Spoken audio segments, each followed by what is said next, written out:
Have you seen these pictures? Yes, I have. Shocking, right? Her face hit that floor. When she jumped on me, she landed on her face.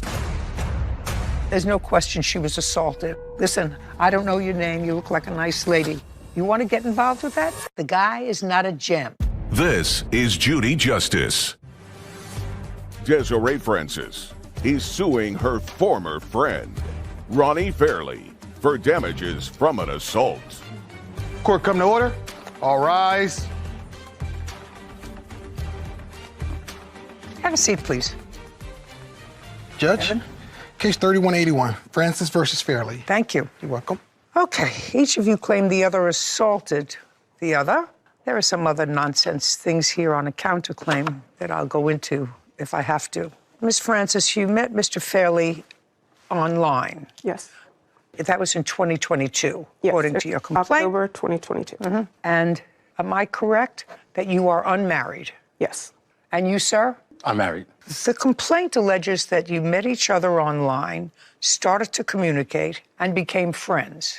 Yes. Yes. Would Yes, that ma'am. be a fair statement? Yes, ma'am. Just for giggles and because I really like to understand, you know, in my line of work, it's always good to get to know what's in people's heads. What were you doing talking to the lady online? Is that your wife? Fiance, yes. So you're no longer married? No, this is my fiance. Me and Miss Francis, we've never married. This is my fiance. I want you to listen carefully, Mr. Fairley. I am. I asked the plaintiff a simple question. I said to her, are you married? She said no. I asked you a simple question. I said, are you married? You said yes. I said unmarried. I'm sorry. I said unmarried. Did he say unmarried? He said unmarried. Unmarried. I've got to check this. Maybe I'm on restaurant mode. Hold on. I apologize, Television. Miss Yolanda. Restaurant. Normal. There we go. Unmarried. Yes. Unmarried. Okay, then I can get off this whole line of questioning. So you got reacquainted. And how long have you been engaged? 2 years, Your Honor. Okay. Well, then I'm going to ask you, what are you doing online, communicating slowly? Because as you see, I may have at some point challenged hearing. And if someone is trying to get their tie out of their mouth, then it makes it even more difficult. So you want to tell me what you're communicating with this lady online for if you're already involved with somebody else? Me and Desiree, we came across each other online. We started talking. You came across online? Yes, we came across each other online. We have a past with each other. Okay, so you got reacquainted and you were friends. Yes. Did you ever become more than friends? Yes, ma'am, we did. And when was that? From October of 2022 until January this year. Okay, would you stay at her house? Would she stay at your house? Would you stay at a neutral house? There was nobody staying at each other's houses. We would stay at hotels. But it wasn't a relationship. It's turned into a business relationship to where I started working for her travel company.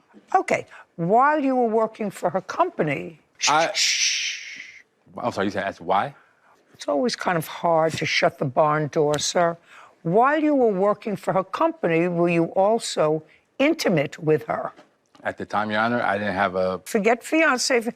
At the time, you said it developed and you started to work for her company. I just want to know, at the time you were working for her company, were you still being intimate with each other? That's either a yes, or a no. Yes, ma'am. So that's a yes. Now, on January 10th of 2024, where did you travel to? I was currently living in San Diego at the time. When he came to visit me on January 8th, I rented a Airbnb for us to stay at. Why? Because I have children that I wasn't ready to introduce him to. Okay, so you have kids? Yes. That is a lot. Okay, so you rented an Airbnb because he was coming to visit? Yes. And that was on the 8th? Yes, he landed on the 8th in San Diego. And did you and Mr. Fairley begin staying in the Airbnb? Yes. So Your far, Honor, what? I have met her kids. I actually have video and pictures with her kids. So the fact that she said I don't know her kids, I didn't meet her kids. No, she didn't say. I'm sorry, I just sound like she said introduce. Introduce. There's a difference between introducing and having you there for breakfast when her kids wake up in the morning. I've been there for breakfast, lunch, and dinner. So I've been there. Yes, ma'am. Okay. This is what I don't understand, Mr. Fairley. I thought maybe I had misread it. The first line of your sworn answers, Desiree and I have known each other since 2022. Desiree and I have never been in a relationship. I always made it clear that we were just friends. Then you go on to tell a story about what happened that is totally inconsistent with what I'm hearing today. So I'm just going to remind you, Mr. Fairley, that if you tell the truth right on top, you don't have to have a good memory. Because according to your answer, there was no intimacy involved. You were friends, and then you went to work for her. Well, that's not true. You want to show me pictures of you there for breakfast in the morning with her 3 kids. Now you're going to Airbnbs. Do you understand? Okay, so let's try to keep it straight. What were you supposed to be doing the 8th, the 9th, the 10th, because you were there at least until the 10th? What was your, take a deep breath, what was your plan for that week? My plan was to only be there for a few days. The things that we had agreed on to handle while I was in town. Like what? For school, for work.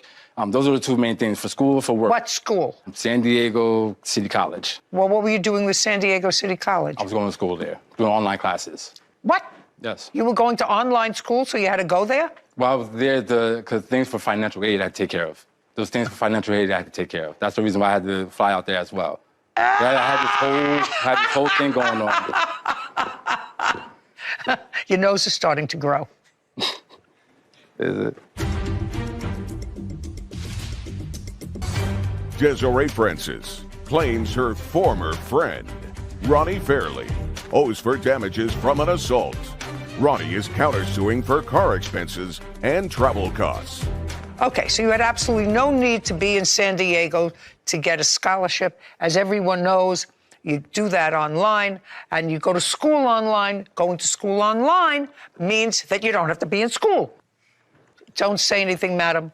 I want you to just listen, okay? Then you're armed with information. Then you can make a rational choice. Otherwise, he talks very fast. I'm going to introduce him to the truth probably at the end of this trial. Now, I'm trying to find out how you both ended up in the same Airbnb for 3 days. The plan for him coming there originally was for him to come and see his girlfriend. That would be you. Me, yes. Now I'm going to get into January 10th, when Miss Francis, you say that this man who came down to be with his girlfriend, he spent January 8th, January 9th. Now, January 10th, there was an incident. And I want you to start out by telling me what time on January 10th did this incident start? The incident started after returning from dinner that night. Tell me where you went for dinner. It was a gas lamp district in San Diego, just like a pizza place. Everybody drink? Yes. What was the drink of choice for him? Hennessy. Hennessy. Yes. And you? Wine. What time did you get back to the Airbnb from the restaurant? Around 10 p.m. Okay, now we're going to pick it up from there. So after we returned to the Airbnb, we started getting ready for bed. We got in bed and became intimate. No, we did not. When that happened, the defendant noticed that I had started bleeding. He told me to get the bleeding fixed. I told him... Just a second. Sorry, Yana. You have to understand something. Look at me. Women do not talk about that unless it's true. There are far more sexy things to talk about. Do you understand that, Mr. Fairley? So stop grinning. Understand, just as the same way a man wouldn't talk about the fact that he was having difficulty romantically and testified to that unless somebody was putting nails up his feet. That's not a story you make up. Don't speak. Just listen. Go. So when he told me that I needed to get it fixed, I explained that I had priorly been diagnosed with cancer and I had been in remission, and I was scared that the blood that I was seeing was it coming back. When I told him that, he got angry and started packing his belongings. He packed a jersey that I had purchased for him that I told him I was going to have framed and mounted. He wanted to put that in a suitcase. I told him he was free to leave as long as he left that item. Was it expensive? It was a $600 jersey that I already had paid $800 to have framed. Okay, go ahead. I told him he was welcome to leave, as long as you leave that so that I can get it framed. He didn't want to leave it. He started getting in my face and yelling.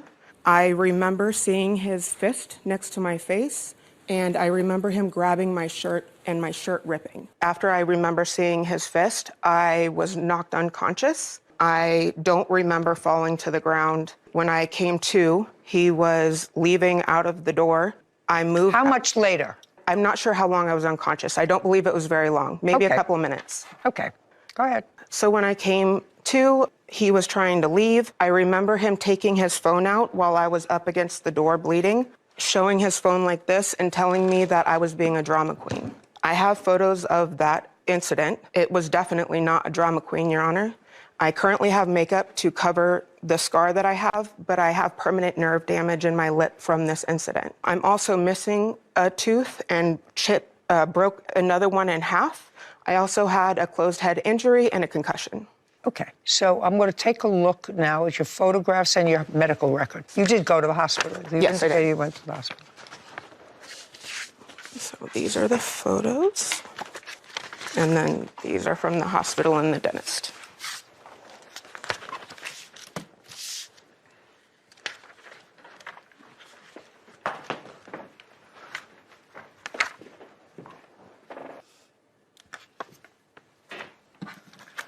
Okay, Mr. Fairley, let's start with, you're there, you're back from dinner. Yes. It's about 10 o'clock at night. 10 o'clock at night on January 10th, I'm laying there in the bed. She was entering the bed to try to be intimate with me. I refused her multiple times already prior to that. Is what you're saying. You refused on January 10th, Yes. not on the 9th. No, on the 10th, Not on the 9th. we didn't do anything on the 9th. You weren't intimate on the 9th. No, we wasn't. What about the 8th? The 8th, yes. You're making it up as you're going. And then you went out for this romantic dinner on the 10th. I don't You went think it out was a romantic together. dinner. It was a pizzeria, but okay. It wasn't really a romantic dinner. No. Why all of a sudden on January 10th, after dinner, did you decide that you didn't want to be intimate with her? Because this wasn't the first time that this has happened. What had happened? With the incident with her bleeding.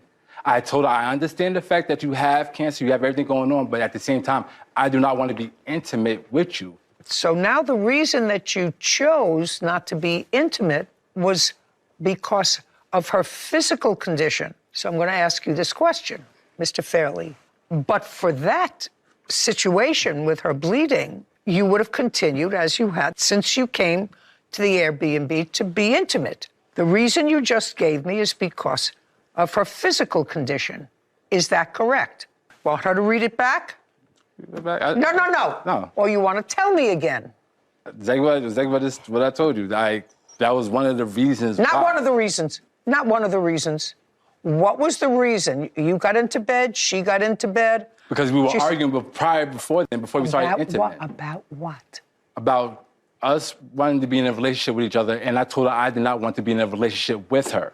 It really irritates me that you think you're smarter than I am. I never said that. I'm going to let you finish this. So she got into bed, and she was bleeding, and you said, I don't want to have any part of this. And then? This is before I knew about the bleeding. I pushed her off. She tried to get back on. I pushed her off again. That's when she scraped my private part, and I pushed her off again. Then she tried to get on top of me. And I said to her, Des, we are not doing this. Okay. So you said no. And then what happened? It went left, completely left. What? It went left. What does that mean? It went left. It went off the rails. Desiree Francis has accused her former friend, Ronnie Fairley, of assaulting her, causing permanent damage. Ronnie is countersuing Desiree for car expenses and travel costs. Okay. I'm trying to create a word picture for myself. You were arguing with each other. It was starting to get heated. Yes. You decided to get out of bed, right? Yes. And to go and pack. Yes. And then what happened? I'm asking her, please let me leave because this is going to go not the way that we want it to go. So when I tried to go to her to get her out of the way of the door, she starts pushing me back, starts pushing me. I turn around, and as I turn around, she's charging me from the back. When she charged me from the back, that's when I flipped her over because she jumped on my back, so I flipped her over me, And that's when she scratched me on the side of my face and everything, and that's when she fell to the floor. Like, she landed head first on the floor after she jumped on my back. How'd she get a split lip? Her face hit that floor. When she jumped on me, I flipped her. If she jumped on your back and you flipped her over, she would have landed on the back of her head. No, because like the way... Shh. If she jumped on your back and you flipped her over, she would have landed here. How did she get the split lip? She landed on her face. So she's like a scorpion. Basically like a scorpion. When your face is in the ground, your legs is up in the air towards your behind. That's what it was. And then what happened, sir? I got my things, I left. I went to a local hotel around the corner. I had scratch marks and marks on my hands and my face. Have any photographs of that? Yes, I do. I'd like to take a look.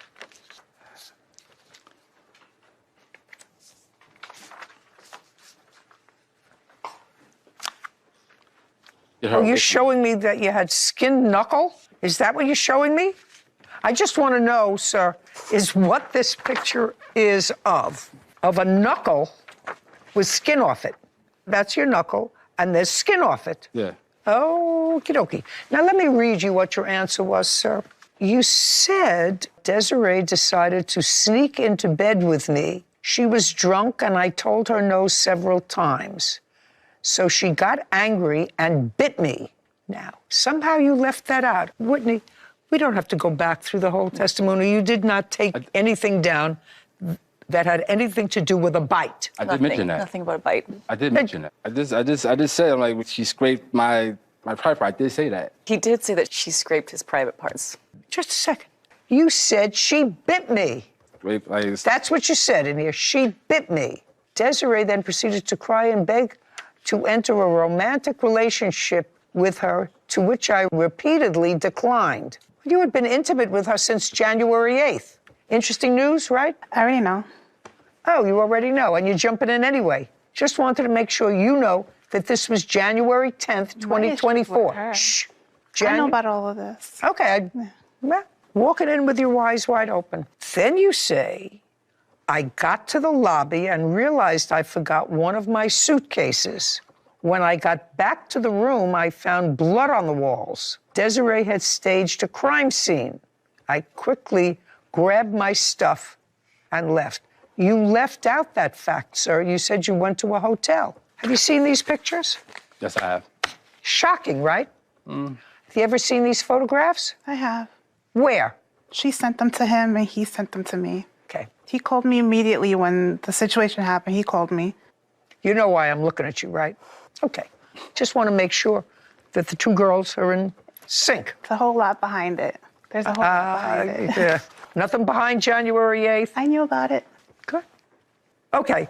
I have her hospital record, sir. There's no question she was assaulted on the night of January 10th.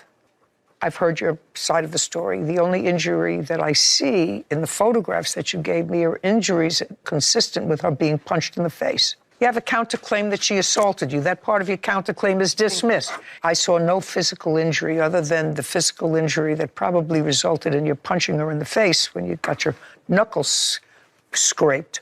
You have some other nonsense in this countersuit.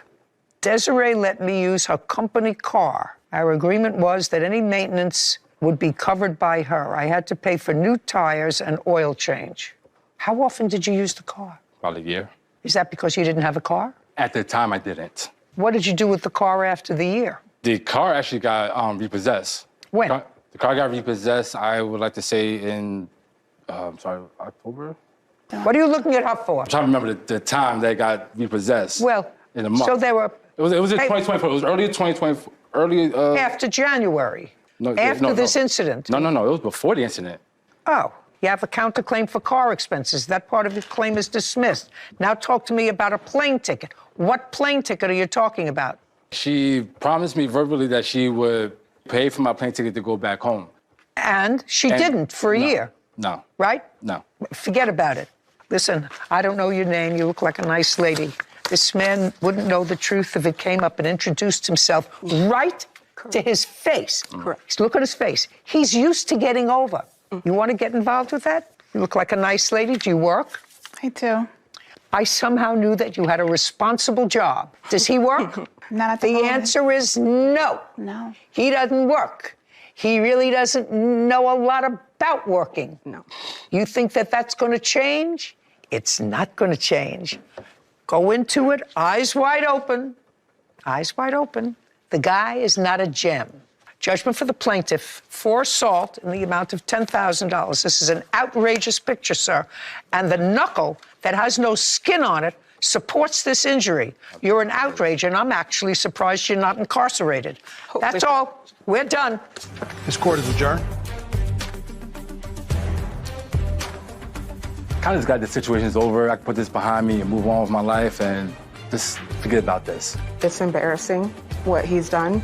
No, I did not assault that woman at all. I didn't know that he had a fiance. I thought he was completely single. I pretty much laughed because I knew that she set up the whole thing to make it look more than it was. It wasn't staged. It was from me being pushed backwards after being punched. Close this chapter, move on with my life, and put her behind me. I don't want it to happen to anybody else. If that girlfriend, fiance of the defendant doesn't heed your advice about getting out while she still can, the fact that she said that she laughed off the photographs that she saw of the plaintiff's injuries, I'm just scared that she's going to be next if she hasn't been already. And that's a dangerous guy. If he's not working, he's not supporting you, he's not supportive emotionally, financially, there's absolutely no redeeming qualities about him. That we can see. Sure, that we can, That maybe we you can can see, see. or that are worth it. Well, that's for even your better. life. So, you know, I hope she gets out. Case 3043, Huntsman versus Valdez. All parties please step forward. Vincent Huntsman is suing his former employee, Jesse Valdez, for an unpaid loan and fraudulently cashing one of his checks. Mr. Valdez, from when to when did you work for Mr. Huntsman? Sometime early July to November 1st. Of 2022? 2022, yes. And in September of 2022, what was the address where you were living? Oh, September 1st, it was Midvale, Utah. And how long did you live there? I'm still currently living there. And in order to get that apartment, you needed security deposit. Yes. Now, you were working for Mr. Huntsman and doing insulation. Yes. And he wanted you to be a worker, and you wanted to be a worker. You have children, one or more? 2. Do you have a wife? It's not an answer. She's a girlfriend, sorry. Yeah. You have a girlfriend. Is she the mother of the 2 children? She is. Does she work? She does. And you don't work anymore. You are a stay-at-home dad. Currently, yes. I do what I can. You needed security deposit for this apartment when you moved in. I didn't need it. Well, in order to live there, you had to have security deposit. Yes. And you didn't have it. Correct. And the total security deposit that was needed for this apartment was $2,800. Correct. You were also living there, in addition to your girlfriend and 2 children, with one other employee who was a friend of yours? It's my cousin's boyfriend, but also a friend, yes. He was eventually evicted from the apartment. He was. Now, you took from Mr. Huntsman the $2,800, which is currently with the landlord. It is, yes. And according to what I read, the money was going to come from your work Yeah. for Mr. Huntsman. Yes. Oh, that was- could we back up just a second? Sure. Could we ask that question one more time? Just so I The know. money was supposed to come. Listen, he didn't give you $2,800. I want you to understand that right now. That's not going through my mind. Okay. This is a very smart old mind. Okay. I can understand that you needed an apartment. You needed a place to live. He wanted you to come to work for them, and he advanced the money for security deposit so you had a place to live. Yes. That's what happened. And then the next month, you decided to be a stay-at-home dad. I had no option. I don't care. What does that matter to Mr. Huntsman? Do I care? Does Sarah care that you had no option? Whitney doesn't care. Not even Kevin cares if you have no option. Okay. Nobody cares if you have no option, especially a stranger. Tell your girlfriend to get 2 jobs. You get 2 jobs, put your kids in daycare. Okay. That's what people do when they need money. I didn't need the money. It wasn't for me. What do you mean it wasn't? You're still living in the apartment. Yeah, I know. It wasn't. Just a second. You're still living in the apartment. The landlord still has the $2,800 that he gave you. Yeah. And giving it to you with the idea that you were going to be an employee. That's what you said in your answer. That's why I don't understand you, Mr. Valdez. You said that in your answer, that he gave you the money because he wanted both you and your girlfriend's cousin, whoever else moved into the apartment with you, he wanted you to come to work for him, and it was important enough for him, you say, to make a gift for you of $2,800 because he needed you to be a good worker.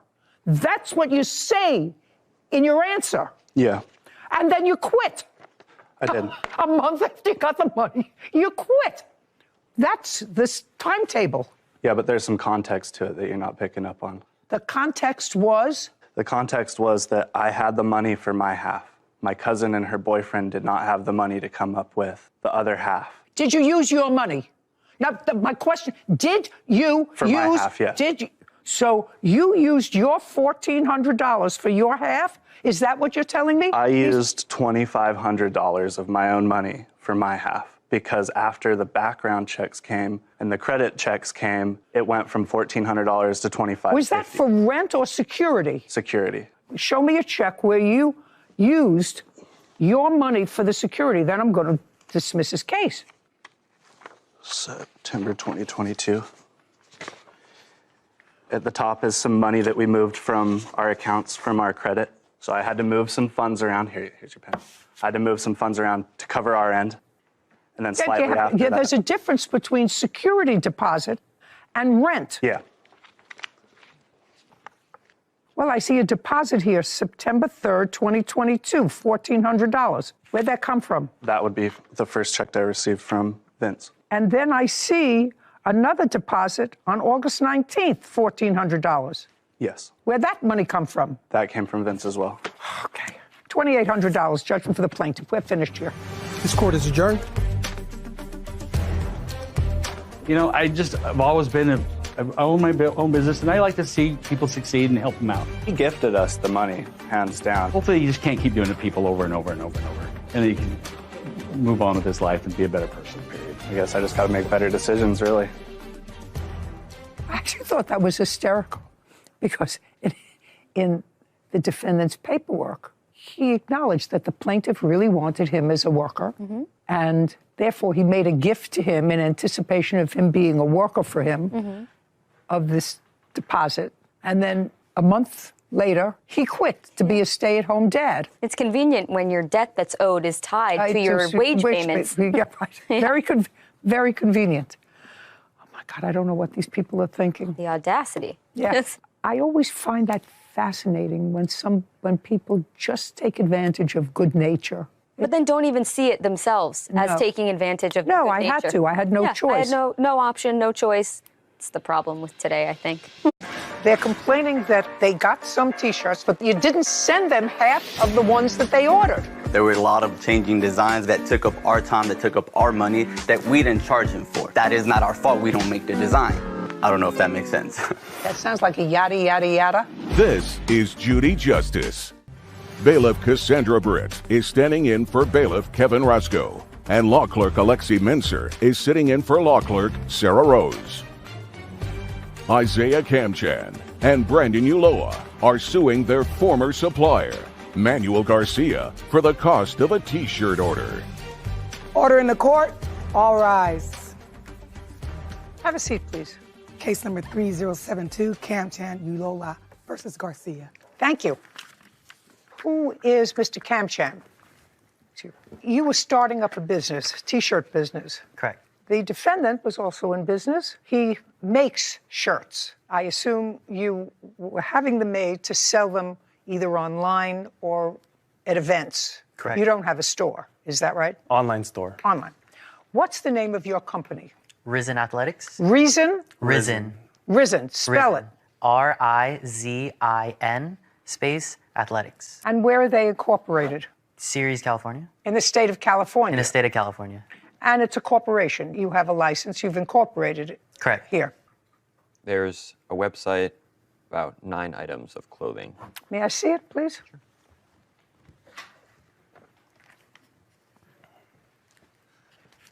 Make it go. Could you go back to, okay, I just want to see where they order them from. Great. And what's the name of your company, sir? MFP Studios. MFP Studios. Correct. Where are you located? Los Angeles. How long have you been in business, Mr. Kamchen? About a year and a half. Did you make any money the first year you were in business? Yes. How much? Approximately 10,000, a little over. Nice. In that first year, did you get any merchandise from Mr. Garcia? We did. So you made some money from the merchant? Not from his clothing, actually. Not from his. What other company do you deal with? We did wholesaling through Champion, the website. Champion is a wholesaler? I thought they were a retailer. So they have a website where you can wholesale and buy a bunch of garments that they allow you to reprint on and sell. So that's what we did originally. I found an Instagram page for MFP Studios. The website is coming soon. I have the website currently closed right now. Currently closed. Yeah. You what? Yeah, our website opens and closes like periodically. So right now it's actually closed. But if you would like, I can go and open it for you guys so you guys can take a look at it. I want to know why it closes, Mr. Garcia. What does that mean? So usually the way that my company works is that we do custom manufacturing for specific brands. So it's very customized. But at times I do produce blanks on my own where I'll put on my website. Currently we don't have any, so my website is closed until we produce them and then we post them on our website. I don't know if that makes sense. Doesn't make sense. How much money did the plaintiffs send you to produce T-shirts for them? How much money did the T-shirts? How much money did the plaintiffs send you to produce T-shirts for them? And I'd like to see the order. Okay. Can I see all the papers? Would be the invoices for the T-shirts.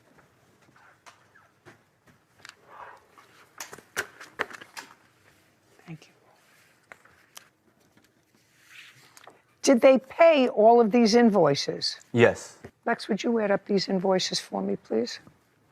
How many T-shirts were they supposed to have? Total should have been approximately 320. Is that correct? That's correct. That's correct. How many did they receive? That's what this case is about. Correct. They should have received at least 180.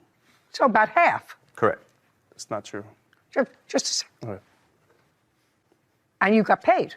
Correct. Well, at least for that number of shirts, they get their money back, right? Duh. For the number of T-shirts that you didn't send them, they get their money back. Well, there was a couple other things that were taking into place, so that's like kind of what? the issue. So there was a lot of changes that were being made. Hold on a second, Lexi. 7996. 7996 is the total of all those invoices. Great. All I'm saying to you, Mr. Garcia, this is the case that we hear about.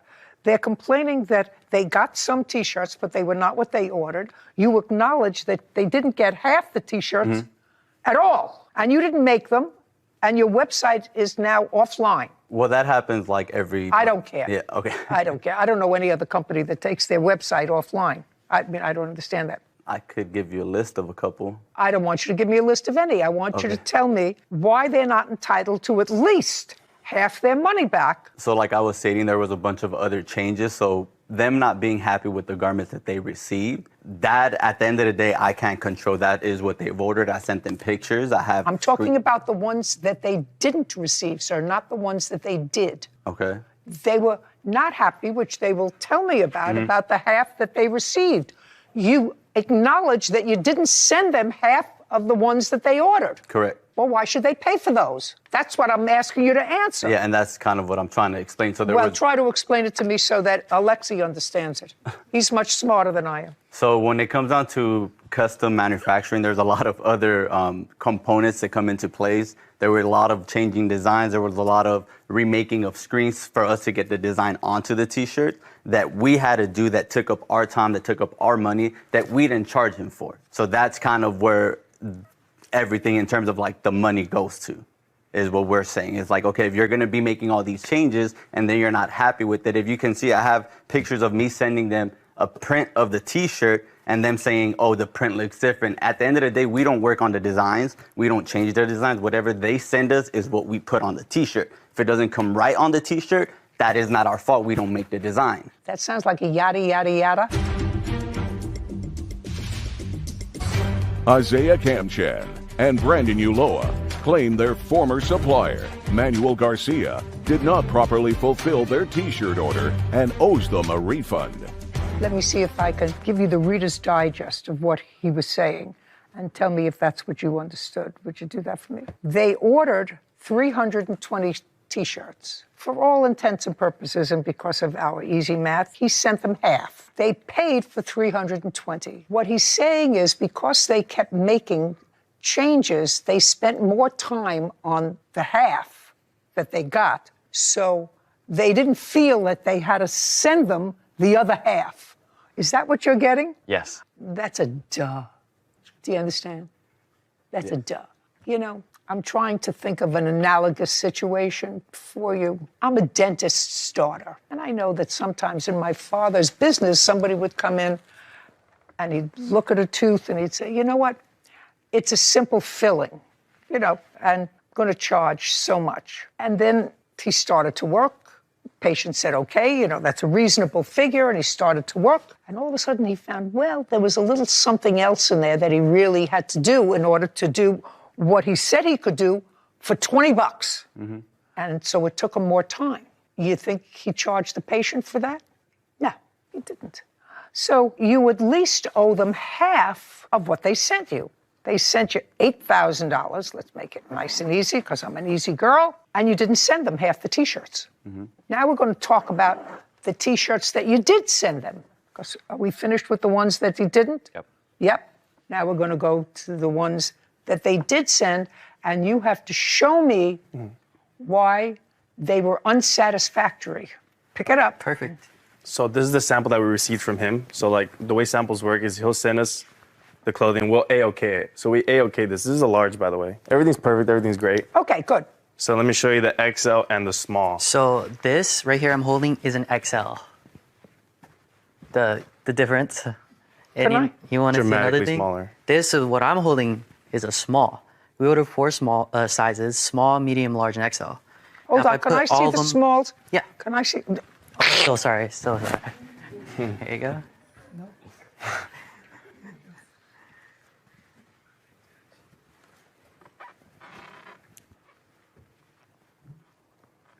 Well, this could be a small, a big small, but small. Can I see the extra small, please? Extra large.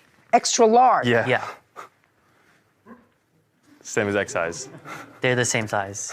The small and the extra large, if you hold them up together, they're exactly the same size. Lexi, hold these up together, would you please? Let me see. He said they're the same size. I don't think so. Could I? One certainly looked bigger to me, but not a small and an extra large.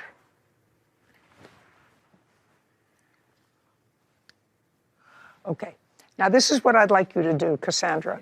I want you to send these over to the defendant, and I'd like him to explain to me why these are the same size. One is labeled small, one is labeled extra large.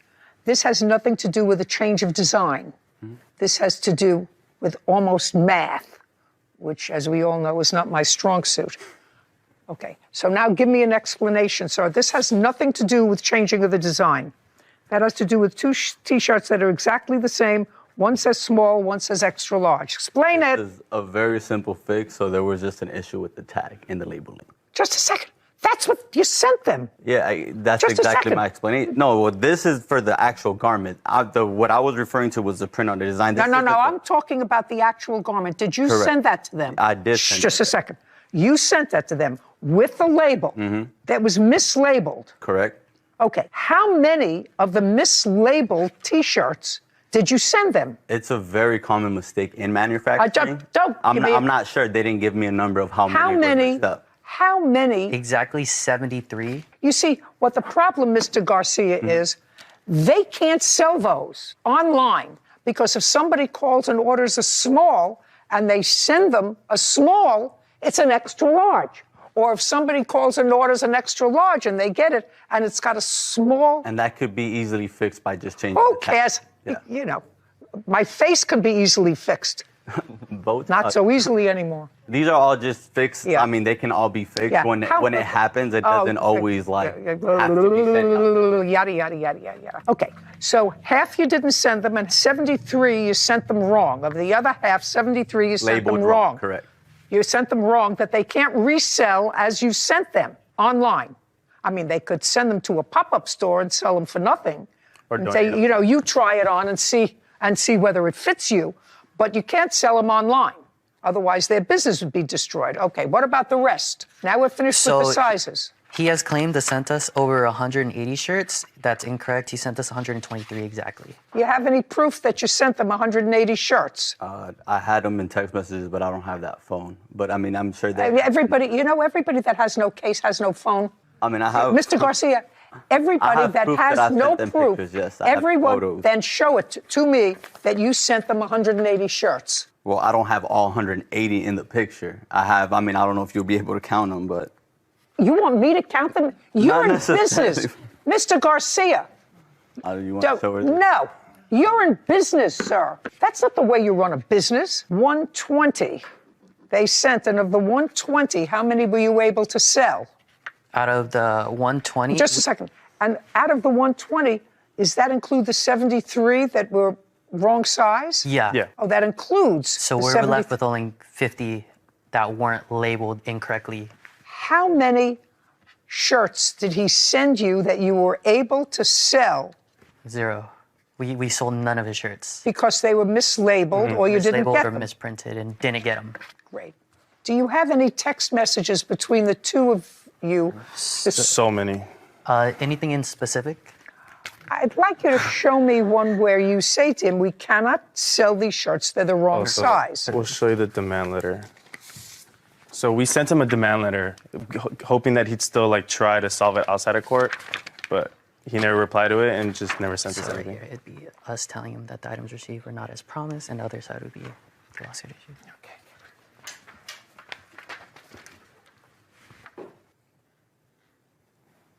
You say in this demand letter that you are requesting, first of all, he doesn't communicate with you when you send him information back and forth. So you say, sir, since you do not wish to communicate us, here's an official demand letter. Yes. You say that you paid him $15,986. Correct. Well, that's not what your lawsuit is here. Isaiah Kamchan and Brandon Ulloa have accused their former supplier, Manuel Garcia, of owing them a refund after sending the wrong T-shirts. Okay, did he send you any T-shirts? No T-shirts. So how much did you pay him? All in all, minus the setup fees that we're also suing for, it is exactly... No. Oh, sorry. I want to know where the $15,986 comes from. So in this order, we did order 320 pairs of shirts, but we also ordered 240 pairs of shorts that we're not suing for. Why? He fulfilled that. He fulfilled the short section. He filled the short section? Yes, fulfilled the shorts. Is that what's on your website for sale? Yes. Yes. The shorts? The shorts. The shorts. So it's just the T-shirts? Shirts. So you did fulfill the order for the shorts? Correct. Do you have a pair of those shorts for me to see? I would just like to take a look at them. No. We did not, because we weren't aware. We weren't suing for those. No, I understand that. Did he get the shorts with the same screening as on those, or are they different? No, different screen. Design. So different setup fees, different screens. We paid for that. We're not suing for that portion. We have Just invoices for them, though. Can I see? Yeah. Shorts. Of course, there were shorts on their website, right? It might be in there. Are they blue? It's right there. Blue, red, and black. Red, and black. Blue, red, and black. And they just have a little design on it. Yeah, correct. These are all invoices, but if you want to show a specific And they were okay? They're going to Yeah, they're okay. Okay, well, they're on your website, so you're selling them. Yeah, so that's going to be shorts for prints, and we also... The T-shirts are not on their website, correct? There are some. Can I see? There are 2. One T-shirt. Yeah, that's not it. One T-shirt down. And that's not it. Okay, so those are not on the website. Got it. And one other, but that's also That's not it. That's certainly not those T-shirts, not the same screen. Something missing in there is the invoice for the shorts material. We are suing for the screens in that. That's the only reason that invoice is here. Because he charged us for owning of screens and films that he told us we had to pay for that we owned and we never received as well. Screens and Yeah, so when... Tell me, explain that to me. So when making clothing, you pay for garments and then you have to pay for screens and film. So screens is like these big metal square frames, and then you put a Did film you pay for those? Yes. We did, which are in those invoices. The only invoice we're missing is our shorts. Did you receive those screens? Well, I made them, so yeah, I had them. Did you charge them? Yes, I did charge them for them. And where are they? We don't turn in the screen, so so the way that screen printing works is that when you burn screen, you hold them for only 2 months. You don't store them for months and months on end. So after 2 months, if they're not being used, if we're not printing with them, we recycle them. Mm-hmm.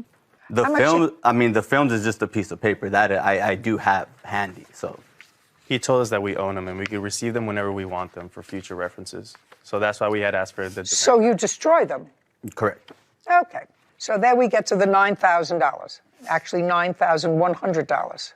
Are you, Mr. Garcia? Is your company incorporated in California? I forgot the answer to that question. Is not an answer. No, I'm self-employed. You're self-employed. Sorry. You have a company, you said. Yeah. Well, if you have a company, then you have to be incorporated. Well, I have like an LLC. Is that what you're referring to? Or an LLC. Do you have an LLC? I do have an LLC, yes. Do you have what's the name of it? MFP Studios. Do you find that registered in the state of California? Is it registered, sir? It shouldn't, yeah, but it probably won't be under that name. It would be under All Hills. Under what? All Hills. So a different name. I have the paperwork. I don't know. Doing business as MFP Studios. Why? That's just the way that I was set up. So when I got an LLC, it was through one of my business partners at first. So then he just gave me. How many business partners do you have? I just have one. Who is he's that? not even a business partner. He just gave me that LLC so I could use it. Great. Yeah. We're finished here. You haven't used his services. I can't say company. You haven't used his services since No. 2022. Correct. Okay. Got it. Judgment for the plaintiff for the amount of $9,100. We're finished. Thank you, Your Case Honor. is now Thank you. closed. Court is adjourned. She sided with them, and I just got to keep doing my business and just keep going, man. I like that she was able to see that he was clearly taking advantage of us, so I'm happy she saw the same thing we saw. It's just something that happens in this business. It happens more often than you think. Overseas, there's a bunch of cases. I don't know if she's familiar with the business, or I'm not sure. I know that it happens often. It was an easy fix. They could have still sold the shirts, but I just think they just didn't want to do it. Why would he bother sending these knowing we never agreed on it? If you've really been in the business, there's ways to do it where you can still sell it and make your money back to where you have a good relationship with your manufacturer. Never tried working with us. Like, he would barely even respond. Like, he actually stopped even communicating with me because I threatened to sue him once, so then he started communicating with him. But if, you come and you're just, I want a full refund, it's going to be very hard to even fix the issue versus just, it's more of a fix the issue thing than get everything done all over again. But we tried our best for a whole year and nothing was happening, so that's when we're like, you know what? We can't let somebody walk all over us like this because it's our company. It's going to be detrimental if we wait even longer because it's past a year. So that's when we decided to sue him. The constant changes, they weren't comprehending with my time schedules in terms of how I did things, and it didn't work out. They're also a long distance client. My clients usually come into my warehouse. We're more hands-on, so I don't think it's a good fit. Generally take baby steps, live and learn. You're gonna fall a little bit. It's just how you get back up. A big lesson learned, for sure. Rise to the occasion, that's what we always say. We'll be back better than ever. My biggest takeaway was the power of credibility. Those plaintiffs came in, they knew exactly how much they paid for each item, they knew exactly what they received, and they had receipts to back it up. And when you have your day in court, it's important you have your arms fully around your own case. Yeah. And it only made the defendant look that more implausible. Absolutely. Okay, and you heard a crash in your house. Shattering, yes. You went over to wake her up, you were mad, and you broke his window. You'd been fighting with him all day. I'm guessing so. The glass wasn't broken when you went to sleep, right? She was... I'm not asking you anything. You don't have to be a genius to connect these dots. This is Judy Justice. John Morrow is suing the defendant, Joshua Lease, for trespassing and vandalizing his home. Court come to order. All rise. Have a seat, please. Hello, Judge. Oh, you can. Case 3111, Morrow versus Lease. Thank you. You're welcome. Mr. Morrow, your girlfriend's name is Skylar. Correct. And that would be Skylar. Correct. This young woman's name is Brittany. Brittany was a very good friend with Skylar. And this is Brittany's boyfriend. Yes, ma'am. And what I gather was you and your girlfriend on September the 1st had a disagreement. Something like that. Do you and Brittany live together? Yes, we do currently. On September 1st, were you living together? No.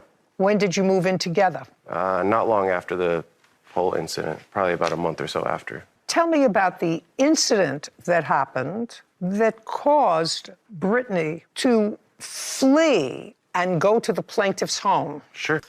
And, Kevin, I would like you to show Brittany to the waiting room outside.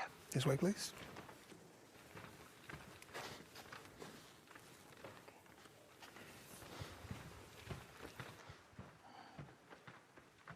All right, Mr. Lees. Now I'd like you to tell me what happened between you and Brittany on September 1st. She had gone out drinking with Skylar and Mr. Morrow. I was upset that she went out drinking because we had alternate plans. Okay, just a minute. Had you been working? I had worked. And when you came home, how did you find out that she was out with... She told me, she said, I went out drinking. How did you communicate? In phone. By phone? Via text. Just a second. Back Via and text. forth. So you came home from work. Mm-hmm. She said, we're done, we're coming in. It was later on that night. It had to be a couple hours after I took a shower, and said that she was coming over to the house. To your house? Because she knew I was upset, that she had gone out drinking. She was intoxicated, so I was upset. Oh, just a second. She said she was intoxicated. Well, just because of the text message change, you could hear, the drinking. You can kind of tell somebody's getting inebriated. Why don't you show me the text messages on your phone? Of our back and forth? Yes. I had gotten a new... Everybody phone. gets a new phone. Everybody gets a new it. phone. You know how long I've had my phone? It still has a button on it. Still a flip? Yeah. Find the text messages so that I can see them. Months. We have the exact date, September 1st, 2023. That was of the incident, correct? Mm-hmm. Kevin, would you have, please, the witness find that communication starting in September? She would probably have it before I would. Just a second. Yep. You have to ask her. Stop that. October 15th. Skylar, did Brittany communicate with you by text or by phone?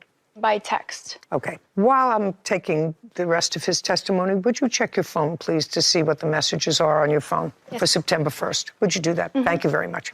Okay, Mr. Lees. So you were annoyed because, as far as I believe you testified, you could tell that she was inebriated and getting drunker by her text messages. Mm-hmm. What prompted her to come to your house? Because she wanted to see me. She wanted to come over. She was going to come to your house. And which she did. She did? Mm-hmm. And what time did your girlfriend get to your house? It was late. It was midnight-ish. Did she come into your house? Yes, she came in. Just a second. Yeah. Did you let her in, or did she have her own key? No, she don't have her own key. So you let her in? Yes, because she Now I want you to start from the point when you let her in the house. I just was upset with her. I want you to tell me. Upset is a state of mind. I want you to tell me what she said to you and what you said to her. She wanted to stay the night. She was obviously, trying to sleep over. And I was still upset. She said, fine, I'm going to John's house. That's all that happened? And she said, if you want to come over, you're more than welcome over. I'll be sleeping in the front room. Okay. So you were upset. What did you say when you were upset to her? I just wanted space. I was irritated at this point, and I worked. So you tired. said you wanted space. Yeah. Now, she was going over to this gentleman's house where her friend was. Mm-hmm. Uh-huh is not an Yes, answer. ma'am. And she left, and she drove to John's house. Yes, ma'am. What happened next? After she had left, I had left not that far behind her because I was more concerned about her safety. As I sat there, I was like, she shouldn't be driving right now. So as concerned, I left about 10, 15 minutes behind her. And when I got there, I had stopped getting responses. So it was to the point of like, well, what's going on? Well, this was about midnight. That's what you said. And you she went had left like an hour after. We sat there for a little bit and talked. Oh, well, you forgot to tell me that. Yeah. You sort of forgot to tell me that. You said you wanted space. I did. I was just over the night and everything. It was a long night at work. So now we're at 1 o'clock. Because if you said you My chatted... time frames might be off a little bit here. They with better get straight, sir. You've been in court before? In the past. In the past. As a young one. Okay, so it's important that you remember, and you've had some time to remember because according to you, you weren't drunk. You had just come home from work. So you should be clear-headed. So you did chat with her for an hour, tell her how upset you were and she wanted to stay, and you're all right, then I'm going to John. It happened in a very civilized fashion. Mm-hmm. Is that right? Yes, ma'am. Yes, ma'am. She can't take down I'm sorry. Okay. And she stopped responding to you. At some point, when you tried to text her, she was in John's house. Yes. That's what you said. Yes. What happened next? And then I got irritated that, she stopped responding. I just said, well, screw it. I should go home. I was getting eaten up by mosquitoes. And she did say, come knock on the window if I fall asleep to wake me up if you want me to come back over. Just a second. When did she say that to you? Before or after you told her that you weren't interested in her staying for the night? She said, if you change your mind, come knock on the window. I'll be in the front room. She said that by text? No, in person, in front of my garage as she was leaving. Do I look stupid? Is there a sign here? No, ma'am. Okay. So you've been texting each other, but that she told you, she said, come and wake me up. If you change your mind. By knocking at the window. Because I didn't want to have sex. I was irritated. Well, what did you want to have when you went over to his house at 3 o'clock in the morning? I kind of wanted to apologize for being a... Okay, so this is what the case is about. He broke the window in your house. Correct. And you wanted him to pay for the repair of the window. Correct. Got it. Simple as that. Should be. Now you can bring in Brittany. Morrow claims the defendant, Joshua Lease, is responsible for breaking his bedroom window. Joshua says he touched the window, but it did not break. Thanks. Okay, Brittany, you stand next to Mr. Lease. Okay. I have a few questions for you. Mr. Lease tells me that the two of you were not living together on September 1st. Is that right? Correct. And that night on September 1st, Mr. Lease was working. Correct. What time does he usually get home? I can't remember the day it is. Normally Tuesday, Wednesdays, he does work 14 hours. Sometimes on Thursdays, he does work 14 hours also, but I can. Do you remember? I don't want to Sorry, hear. no. I don't want you to open your mouth. Yes, ma'am. That night he was coming home later. Correct. And you decided to go out with your friend and her boyfriend. Correct. What time did you leave? Around possibly 6 or 7. Were you staying at Mr. Lease's house? At the time, I was actually staying with my roommate. I was over her house. I may have stopped at his house just for a few minutes. He wasn't home? Yeah, correct. Okay. So now we're at about 6. You went out for dinner? Dinner, a few drinks. And how did you communicate with Mr. Lease that you were out for the evening with your friend and her boyfriend? I was just letting him know that I was going over to her house and I would be there soon. And you were communicating with him by text message? Correct. You have your text messages for that night? I tried to scroll back to that night. I couldn't bring up anything because it was so many text messages are in there. I couldn't bring it up. I just kept scrolling. Okay. So you texted him that you were out for dinner and a few drinks. And what did he say to you in the text? I can't remember at the time of what. Was what he we were happy saying. that you were out with John and Skylar? Well, we had a little disagreement. Careful. I know everything. Okay. I want you to know that I know everything. Was he happy that you were out with John and Skylar? No. What did he text you? He was sending me messages to not come back until I was ready to come home the next day. So that's what I did. You didn't go over to his house? I did go over to his house after we got done going out. I did, yes. Yes, you went over to his house. Correct. And what time did you get there? I want to say it was around 12 a.m., 1 a.m. Okay.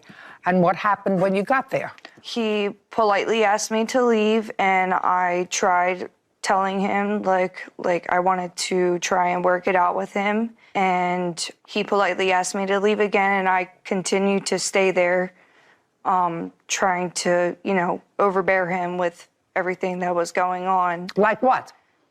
Of us arguing, of me going out with them. What was wrong with going out with them?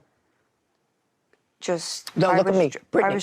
I I'm asking you a question. What was wrong with going out with your friend and her boyfriend? What did he say was wrong with you going out? I was too intoxicated at the time. Is that what he said to you? I believe so. Were you drunk? I was. Did you drive to his house? Before you we went drive out. to his house at 12 o'clock? Yes. Drunk? No, I was not drunk. Well, just a second. You either were drunk or you weren't drunk. You said he was mad because I was too intoxicated, and you drove there. Were you drunk or were you not drunk? Now you're not drunk. I was drunk. I was okay. So you drove drunk. So you drove drunk. Correct. And he told you to leave. He did. Politely. Politely. Just a second. Politely at first, yes. Politely. I just want to tell you who you're dealing with. I'm 80 years old, plus one. This is not stupid. How did he tell you to leave? At first, he nicely asked me to leave. And then I kept going on and on, continuing to ask him if I could stay. And it kept making him upset. It made him upset, which is understandable. I get that. And then what? I told You're him getting red in the chest. Be careful. I told him that I would just leave and I would go back to their house and stay. When he got upset, what happened? When I told him I was leaving? No, before you wouldn't leave, when he got upset. Do you remember what you texted your friend Skylar? No, I don't. Well, Skylar has it on her phone. Kevin, can I see the... So this is from lunchtime to...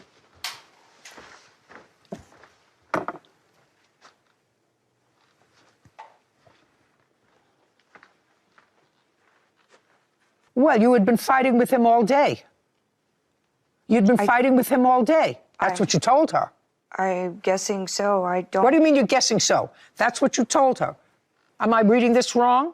You weren't fighting with John. No. You were fighting with him all day. I don't remember anything that I had said. What's your first name? Mine? Yours. Joshua. Me and Josh have been fighting all night and day. I really don't want to sit around and think about anything. I've had 2 hours sleep, and that's it. Does that sound familiar? Yes. She tells you you need clothes. I can see if I have anything in this bag, but I doubt I do. I'm crying. I'm trying to calm down before I get there. Does that sound familiar? I don't remember. You're literally dumb. You'll let your man hit you, and you won't call the police. That sound familiar? I don't remember any of the messages. Stand up, please. John Morrow has accused the defendant, Joshua Lease, of breaking his bedroom window. Joshua claims John is overcharging him for a window he did not break. Did you say to your friend Skylar he wants to resolve it, and he was saying he would literally give John money to help fix it? He just wants everything dropped because the police were called, correct? Correct. Okay. And this is you talking, correct? Correct. He was just trying to come wake me up to talk and apologize to me, and didn't think when he knocked on the window it was that hard. He said he truly didn't mean it at all and has repeatedly said he's sorry. Is that what you said to your friend Skylar? Correct. All righty. And then the response is, Brittany, he wrapped his hand around a blank shirt to punch the window out. He was just knocking. Are you blank kidding me? Are you guys getting back together? And you respond, he said he didn't wrap it up at all. He just said he just had it in his hand and didn't even use that hand. It was the opposite one. And I don't know. I told him things need to be resolved and things need to get fixed. If Johnny could just drop everything, I would be happy. Josh is going to make everything right. Now, how did you know Josh is going to make everything right? Because you spoke to him. Correct. And he told you he was going to make everything right with the window. He just didn't want the police involved anymore. I'm listening. Correct. All righty. What's the issue, Josh? You went over to wake her up. You were mad. And you broke his window. The window wasn't broken when I went there. So your girlfriend's a liar. I'm not saying she's a liar. That's what I was pressed. They were like, either you're going to... No. I'm not talking about the police. I'm talking to you about what you said to your girlfriend. She says you told her you're just going to make it right. Yeah. You'll make everything right. You just don't want the police involved. He was upset. I mean, what am I supposed to do? I was trying to make everyone happy. I'm trying to be a peacemaker here with this. All right. You were awakened, I don't know, it says 3 o'clock in the morning. Is that the time it was? It was about 4:51 a.m. Okay, and you heard a crash in your house? Shattering, yes. Okay, and what did you do? The house. Jumped up out of bed. We were dead asleep. Couldn't tell where it came from, so started searching the rooms to see what happened. Brittany came out of her room. We asked her if her window was okay. She said, yeah. So I'm checking all the other windows throughout the house. Can't find anything. Finally, I go into Brittany's room, and there's glass all over the bed she was sleeping in, because the window was right next to the bed. Now, you remember that? That sound familiar? Brittany, pay careful attention. I have the phone. Does it sound familiar that there was broken glass in the room where you were sleeping? Correct. All right. Perfect. The glass wasn't broken when you went to sleep, right? She was... I'm not asking you anything. The glass wasn't broken when you went to sleep, was it? Correct. You remember Johnny coming down to look to see what the noise was? Yes. You remember Johnny coming down in the early morning to see what had happened? Yes. Do you remember him going into your room? Yes, but that was after, we searched the entire house. He searched with you.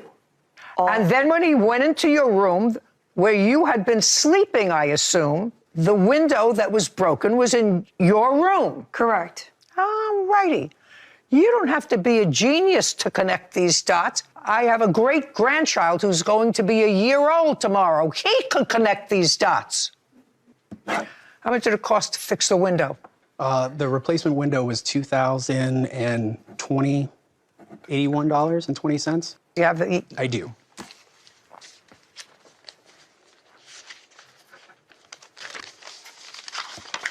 It was 2 payments in yellow.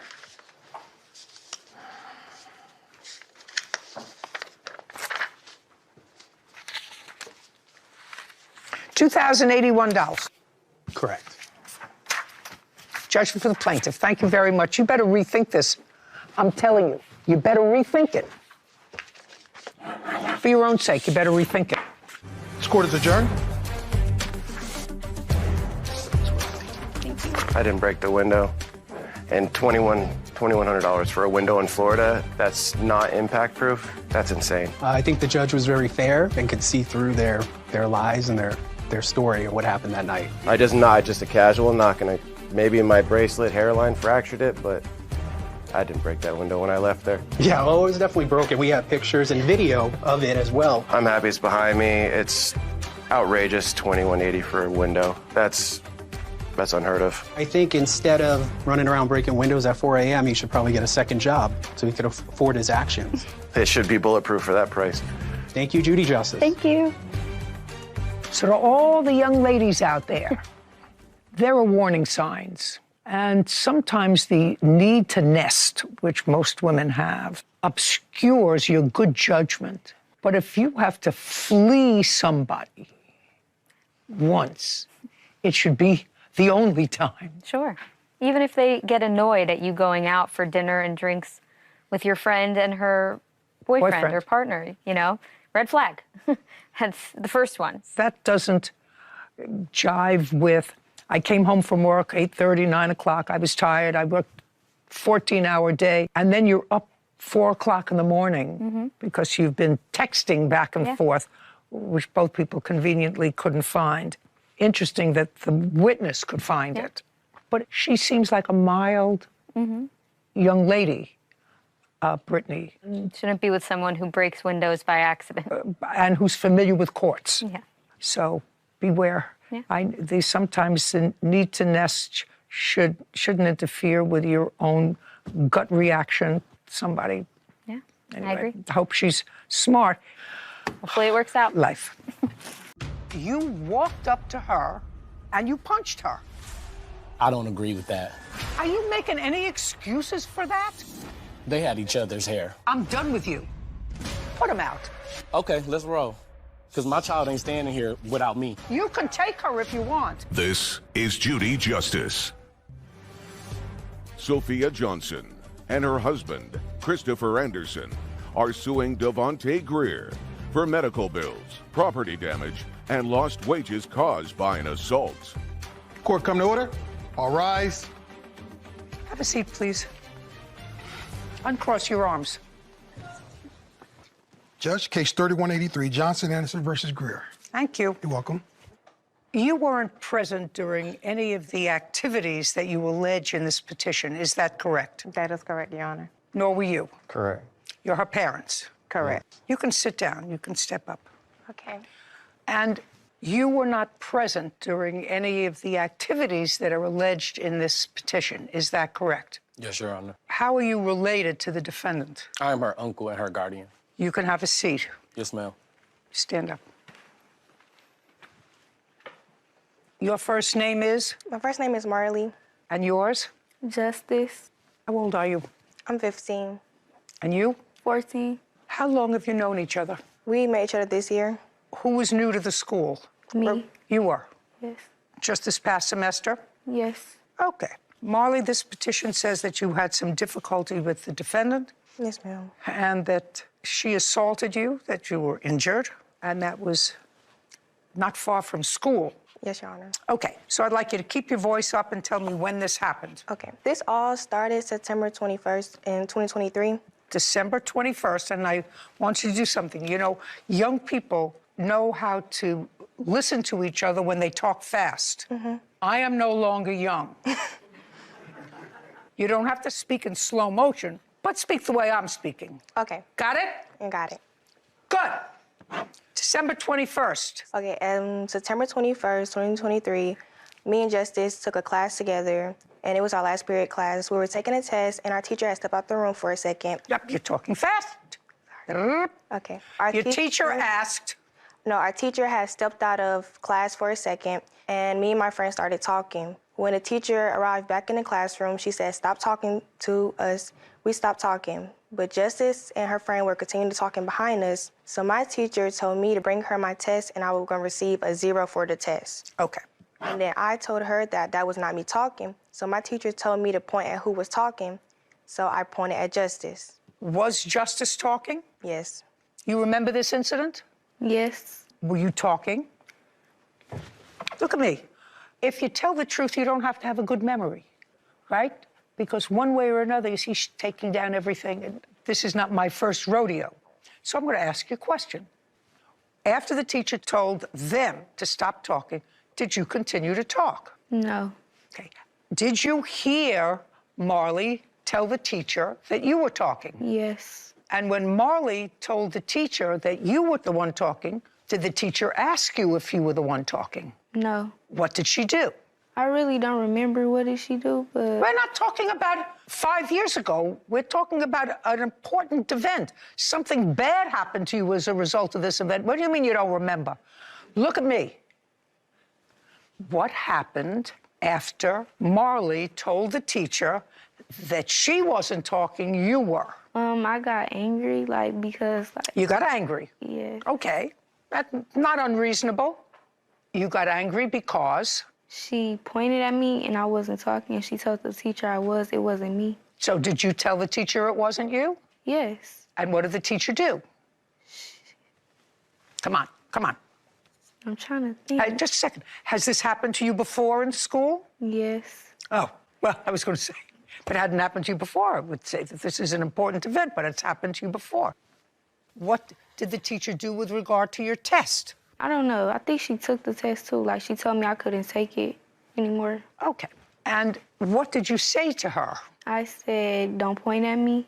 And she pointed at me again, and I said something like... Let me hear what you said to her. I called her a B word. Okay, and you said that in class? Yes. Okay. And then the class was ultimately over? Yes. Tell me what happened after class. Well, after class, me and Justice got in, like, it was an altercation, but it was verbal. In the classroom? Yes, and our teacher sent an administrator to come get us out of class and talk about it. And Okay, because you started yelling at each other? Yes, Your Honor. In front of your teacher? Yes. Okay. The administrator told us, like, is it a big deal or not? Me and her both agreed it wasn't a big deal. It was dead right there. So then I'm walking to the bus lane. So I was waiting at the bus, and then next thing I know, somebody got my hair and I'm getting punched. Sophia Johnson and her husband, Christopher Anderson, claimed Devontae Greer owes for damages after his 14-year-old niece attacked their 15-year-old daughter at school. Who got your hair, did you see? I didn't know who grabbed my hair because I was turned one way, and when I was turned this way, somebody grabbed my hair and punched me. And then when I turned around, it was Justice. Was there anybody else there other than you and Justice? Yes, it was the whole school. It was dismissal, so everybody was going to their buses. Was anybody around Justice when you saw her and you got punched? No, because when I turned around, I started defending myself, so everybody moved back, but everybody was recording. Okay. Justice, have you seen these recordings? Yes, I seen one. Well, you want to tell me what happened at the bus stop? Can I, like, rewind back before? Of course. Okay, like, when we talked it out or whatever with the administrator, and I thought we were cool, like, after we got done having, So it was time for dismissal to go out to, like, the buses and stuff. And I seen her in the hallway with her friends, and I walked past her, and she stopped me. She was like, we good or something? Like, we good? I'm like, yes, we good. Like, everything cool. So I'm walking out to the buses or whatever, and... Look here. Don't go there. Look here. You're walking out to the bus, and... Yeah, and it's like a little spot where people sit to wait for their buses and stuff. But I didn't see her after, like, we said we was good and stuff. So someone came up to me and told me, like, she wanted to fight me and all of this. And I'm like, we just squashed it in, like, the class, and we talked about it, so I don't understand why she go back and, like... So I, like, walked up to her, I tapped her, I asked her, I'm like... No, you walked up to her. Yeah, it wasn't like trying to check her or anything. It was just, like, asking her, did she, like, say all that stuff? Like, I didn't get mad, get rude or nothing. I asked her respectfully, like, did she say anything, like, any of that stuff? She said yes. So she turned around, and then I forgot what I said. I think I was like, you said I didn't want to fight you or nothing, so do you want to fight me now? Because you said I didn't want to fight you. So I'm asking you, do you want to fight? So she put her hand in my face. She turned around, she said, girl. So, like, I felt like I should defend myself. She put her hand in my face. This is your guardian, right? Yes. He's going to stand up next to you. Very careful what you tell me, because there's video of it all. I want you to show me what you mean when you say she put her hand in your face. Show me. Like, she did this and turned. Now you can sit down. Yes, ma'am.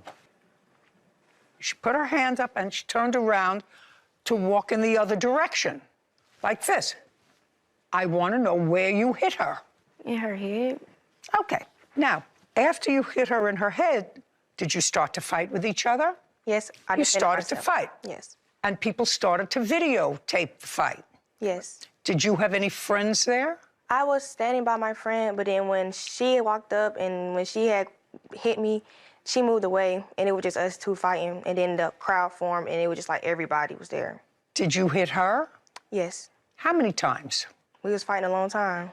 Did you hit her? Yes. How many times? I can't count. Have you ever been in a fight before?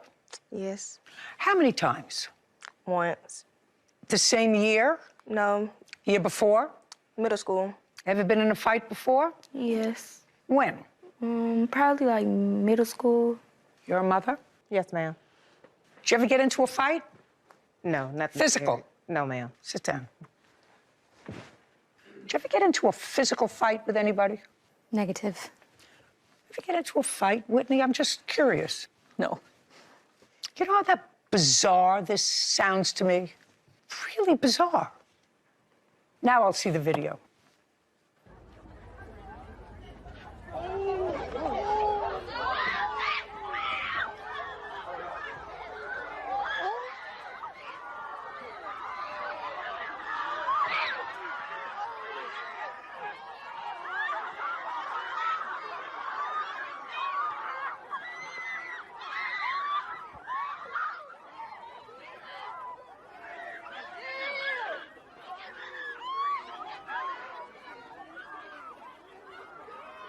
Who's in the white? I can hardly tell.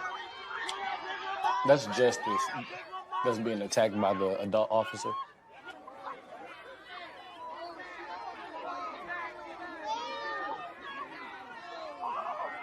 And you're in the dark top, fighting with the officer. Right? Well, he's trying to pull you off and you're not letting go. That's what I see. Am I seeing that wrong? Justice is holding her hair. Just a second. They had each other's hair. By the way, I just thought maybe I misheard that. Ma'am? Did you say something about the officer attacking her? There was an officer in the video punching Justice in her head. Yes, ma'am, I did say that. Yes, there is. Yeah, just a second. A Are you grown making any excuses for that behavior? I'm saying that a grown adult has no right to punch a child, so that's not an They're excuse. killing each other. I'm not a They're fool, but killing a each grown- other. You as an adult would Just punch a second. child. I would never have a child that was involved in that kind of behavior. Well, That's what you should, just a second. That's what you should be dealing with. You too. That's what you should be dealing with. Well, Children. There's a bullying situation. You Just only don't- can take so don't- much bullying. When you're a new student and you don't know anybody in the school, you just started a week or two prior to that, yeah. Lost. Didn't you understand? I'm not excusing the fight, but there was no fight until the punch. Do you understand that? Forget bullying, there was no fight until the punch. There's ways to be attacked without and feel offended, and people are coming into your private, personal space without them throwing a blow at you. So I don't agree with that. Well, I don't give a rat's behind what you agree with, sir. Okay. I'm going to tell you that she didn't go into her space. She went into her space. She walked up to the bus stop. Can you show me That's that in what the video? They were both at the bus No. stop. She Listen, touches the bus just as well. Sir, why don't you listen to what your ward told me? Sophia Johnson and her husband, Christopher Anderson, are accusing Devontae Greer's 14-year-old niece of starting a fight by punching their 15-year-old daughter at school. She told me that girls had come and yada, yada, yada in her ear, that she was saying nasty stuff about her. Okay. That sticks and stones will break my bones, but names will never hurt me. Okay. Your ward told me that she went to where she was. No, she said that there was a coincidence and they ended in the same spot. Those are her exact Lost. words. Those are her Lost. exact words. Verbatim. You're lost. Those You're are her lost. words I don't know who verbatim. made you her guardian. I don't know who Those made are you her words guardian. Some verbatim. fool. I wish we could rewind, because that's what she said. We ended in the same space by coincidence, because Okay. they both catch the bus.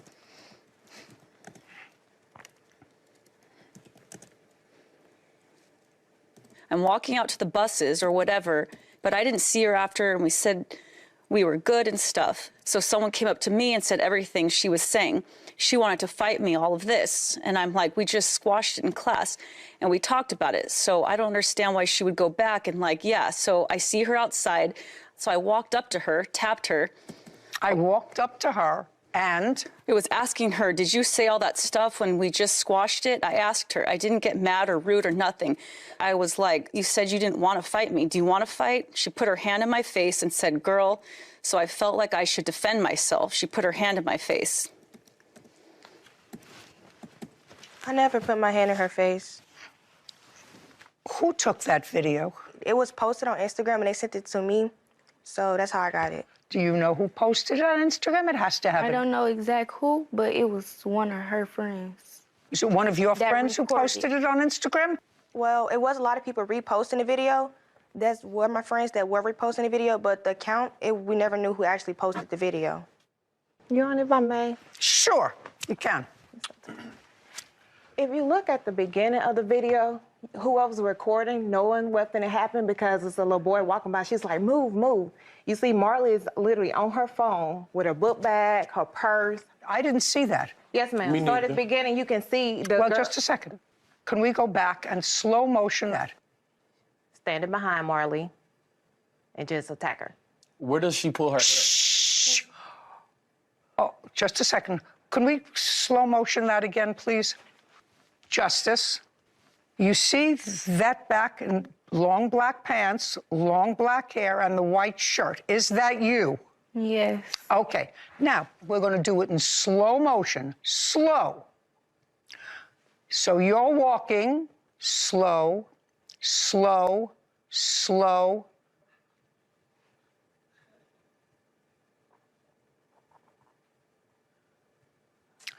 You want to see that again, Justice? I seen it. Just a second. You don't see Marley Just a in the second. video at all. No, that looks to me as if you walked up to her and your hand came back and you punched her. That's what I see. What I said I did. No, I don't want to hear from you. I'm done with you. You want to do that again? Let's do it slow motion again. You're walking up to her. And as you're walking up to her, you pull your right arm back and punch her. That's what that looks like. I never said I didn't do that. I told you Okay. exactly. I didn't see any. Girl, did you talk to me? Did you really want to fight me? I want to fight you. Hand in your face. I didn't see any of that, Justice. I just saw you walking up to her, and as you were walking up to her, pulling your hand back and punching her. That's what that video shows. Do you want to see it again? I seen it multiple times. Well, you can imagine whatever you want. It's not fantasy land. That's what that shows. Not all this palaver before that you've sold him on. She didn't sell me. Kevin, put him out. This way, sir. Put him out. You can come right with me. Put him out. You can 'Cause I'm take not her if you standing here want. without You my can child. take her if you want. Okay, let's roll. Because my child ain't standing here without me. Very good. Judgment for the plaintiff in the amount of $10,000. We're done. Thank you. This court is adjourned.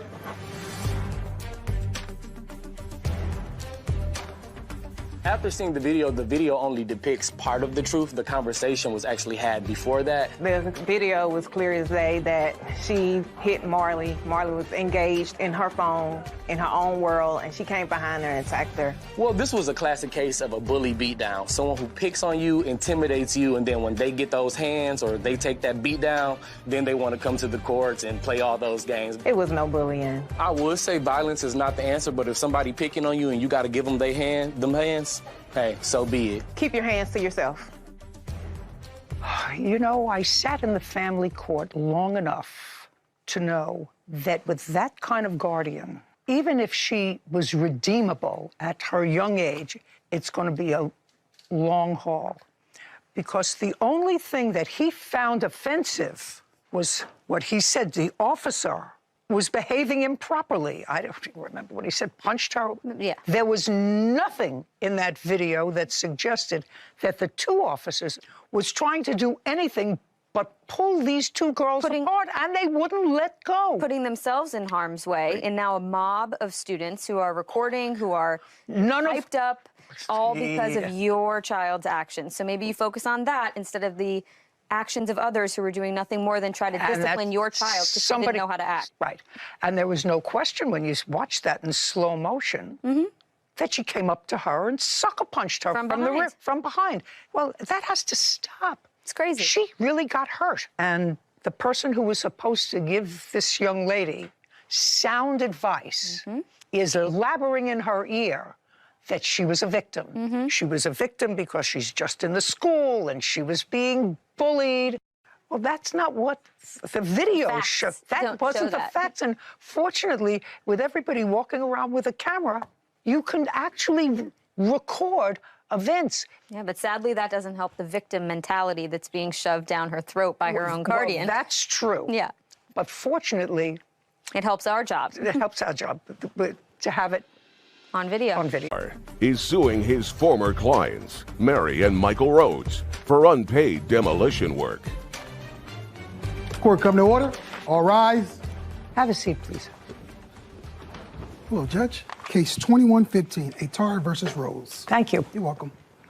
Mr. Attar, you were hired to do some, according to you, demolition work and other work at a property owned by Mr. and Mrs. Rhodes. You gave them an estimate for that work. I think the estimate was $11,500. Is that correct? Correct. And it was outlined what work you were supposed to do.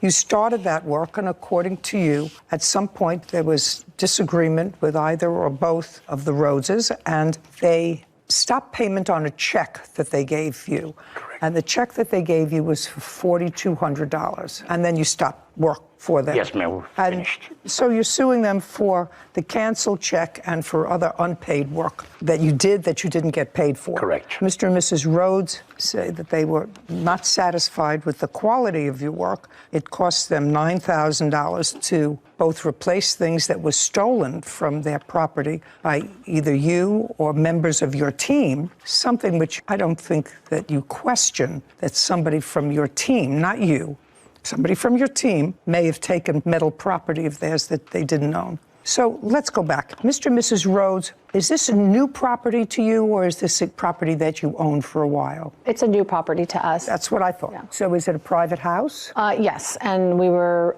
remodeling it. Okay, when did you purchase it? We purchased in January of 2021.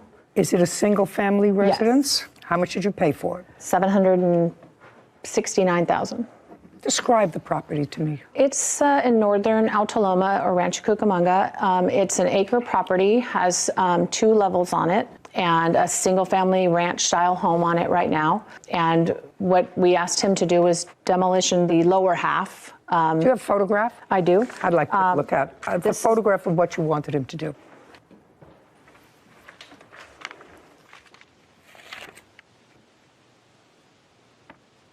That's what the lower half looked like before. So this whole portion you wanted him correct to demolish and remove the debris. And grade flat. Is that correct, sir? I can't see from here, ma'am. Okay. Well, I'm going to show it to you.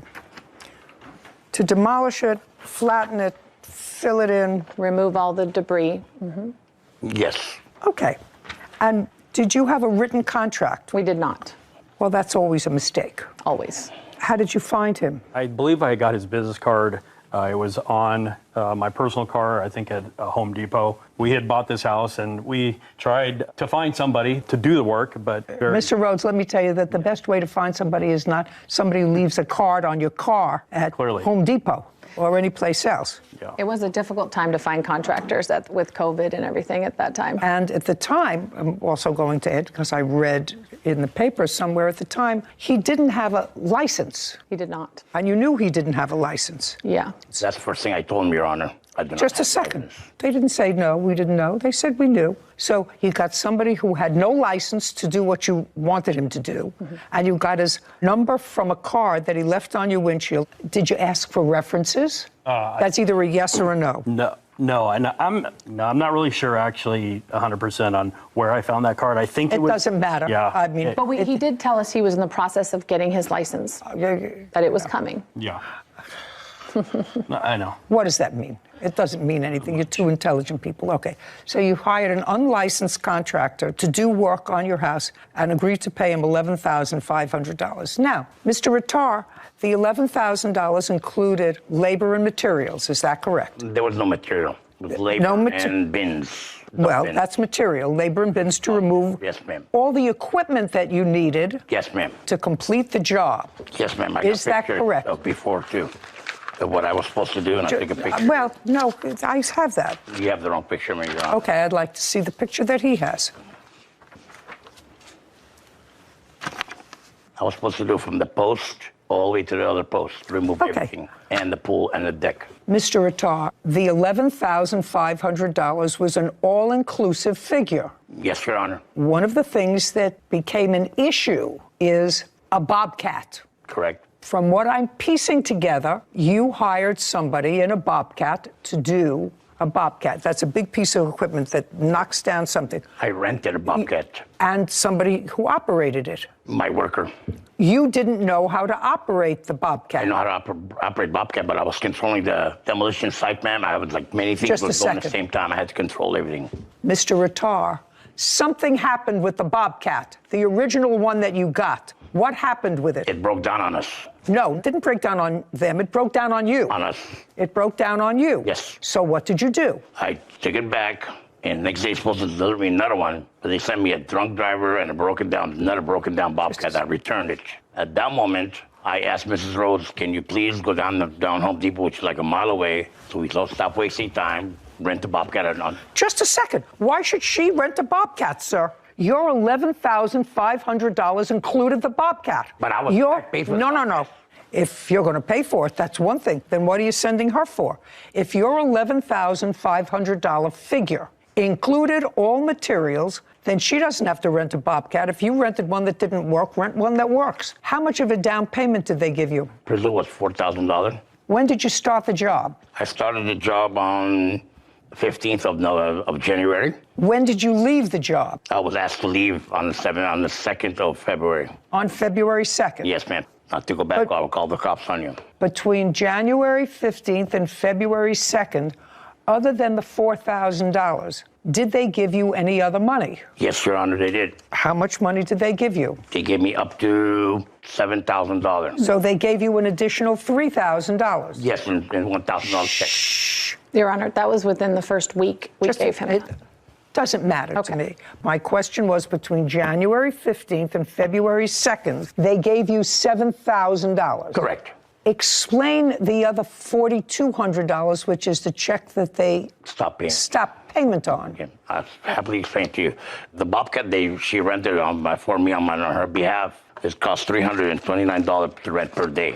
And I rented for one day only, but they charged me $800. No, that's not correct. Just a second. I didn't ask you anything. Okay. Claims his former clients, Mary and Michael Rhodes, owe for unpaid demolition work. Mary and Michael are countersuing for lost wages, equipment rental, and missing property. Now, they paid you $7,000. Correct. They wrote you another check. The final check was supposed to be $5,000, but they only gave me $4,200 because they minus $800 for the Bobcat rental. Just a second. First of all, the total bill wasn't 7 and 5. 7 and 5, even my rudimentary math, is $12,000. That would be $500 more than your agreed contract, which was for $11,500. They gave me $6,500 because they gave me small checks. They gave me the first initial Just check, a second. They gave me smaller ones. Sir, you're the businessman, whether you have a license or not. I asked you before how much money did they give you between January 15th and February 2nd, and you said $7,000. I didn't write it down, Your Honor. Well, you're here asking for money, and you have to write it down. I'm You have asking to for have work some. I've done performed already. No, sir. And I just did the job, Your Honor. I did 7, 8 other side jobs for them. I don't care whether you did 7 or 8 side jobs. Your original agreement with them was for $11,500, including all material. Now, what you said to me was that they gave you $7,000, and you said they're supposed to give me another $5,000. Well, another $5,000 is more than your quote. Ma'am, the balance was $5,000. How? The initial check, then they gave me $1,000. How much money did you give them all together that he cashed? $7,000. Then they owed you $4,500 pursuant to your agreement. We agreed to $11,000, not $11,500. $11,500, Your Honor. Anybody have any proof of what the agreed amount was? We had a verbal contract with me, Mr. Rhodes. Fine. I will indicate that it's $11,500. If they gave you 7, they don't owe you 5. They owed you the difference between $11,500 and the 7 that they gave you. Now, one of the things that you disputed, Mr. Rattar, was this Bobcat. Who paid for the Bobcat? Show me. They minus it from the final price. Just a second. Was that an argument? The argument about is, Your Honor, is they rented for one day, but they charged me 2 days, $800. There's no Bobcat rental for $800 for 2 days. Do you have the bill for the Bobcat? I do, yes. And it was for 2 days. Go over a certain time. Because it was returned late. So they charged a second day. But in his text messages, he did request it for 2 days. Is that the total price? Yes, and I did not subtract it Just from his payment. Total contract was $652.74? Yes. Do you have a photograph of what the property looked like when you left? Yes, ma'am. The last picture I took before I was kicked out of the property. You're talking, I'm not listening to you. Just show me a picture. Yes, ma'am.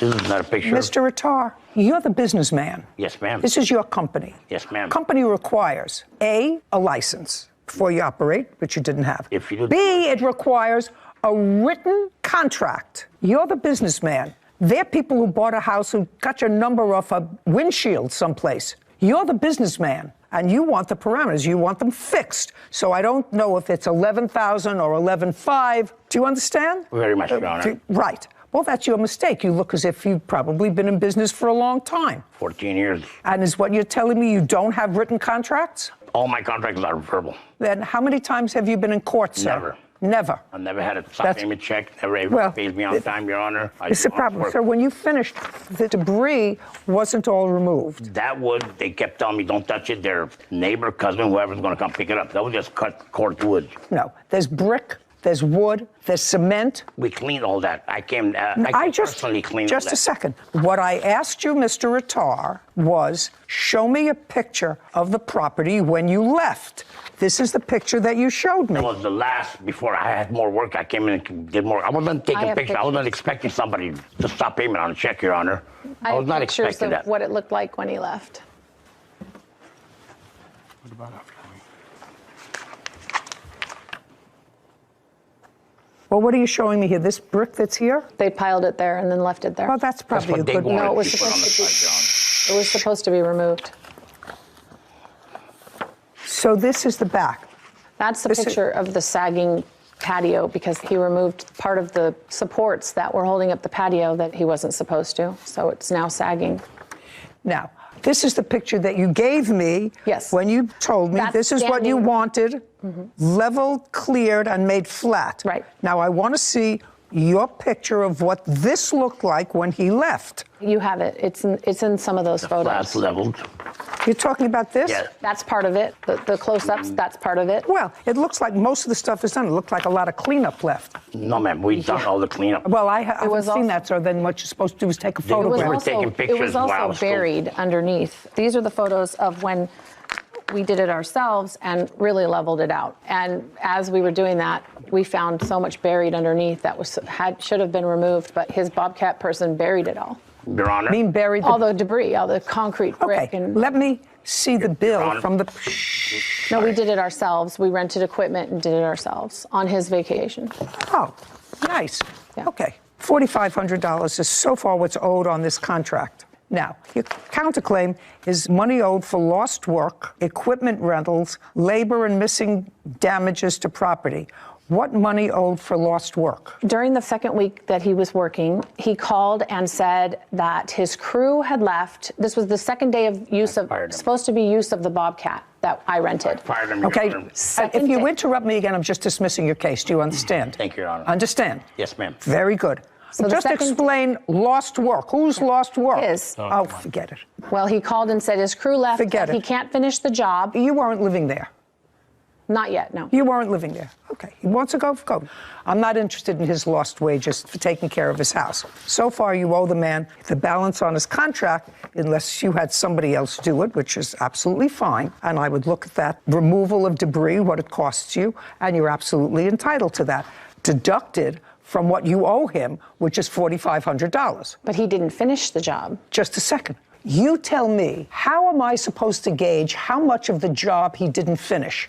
Did he not complete $2,500 worth? $3,500 worth? $1,500 worth? I think the $7,000 we paid him was overpaid. He didn't have to end up removing an entire pool. He only had to remove... That's your problem. Just a second. I read that. You said it's not a big pool. It wasn't 8 feet. It was only 24 inches. He gave you a price to level everything. Nothing delineated, Nothing in a written contract. The pool turns out to be 2 feet instead of 6 feet or 2 feet instead of 8 feet. Well, if he was the contractor and he came out and he looked at the pool, he said, oh, this is an 8-foot pool, and it turned out it's a 12-foot pool, he'd be stuck with 11.5, just like you're stuck with 11.5 because it was shallower. Now, you owe him $4,500 unless you want to produce for me bills that you have for rental equipment, et cetera, and I will absolutely deduct that from the $4,500. Just give me the bills and the amount of equipment. Don't say nothing, Mr. Rittard. Mr. Rhodes, did you rent a Bobcat? The one that I cleaned up the yard with? Yes. I rented a piece of equipment. Jump up! Refusing to pay for demolition work. Mary and Michael claim he never finished the job and stole their property. Now, what did you rent? A skip loader. That's different from a Bobcat. Yes, that's correct. Smaller? I would say bigger. Bigger. And do you remember how much it cost you? Did you rent it from Home Depot? No. It's from a local rental yard. I think it was All the equipment we in rented Ontario. was $1,300. Yeah. Find it. Yeah. Find the bill. They didn't print it, so now I gotta. How many days did you have it, Mr. Rhodes? 4. I'm dismissing your counterclaim, Mrs. Rhodes. Do you want to know why? Because I asked him a specific question, and you answered. Do you understand? Do you understand? That part of your counterclaim, because you don't have it, you can't find it. So far you owe him $4,500. Not $8,600, but $4,500. Now, do you have any proof that Mr. Attar or someone from his team stole copper piping or whatever piping that you claim was missing? Do you have any proof that either Mr. Attar or anyone under his authority took property from you? Yes. We have text messages back and forth. Okay, I'll read them.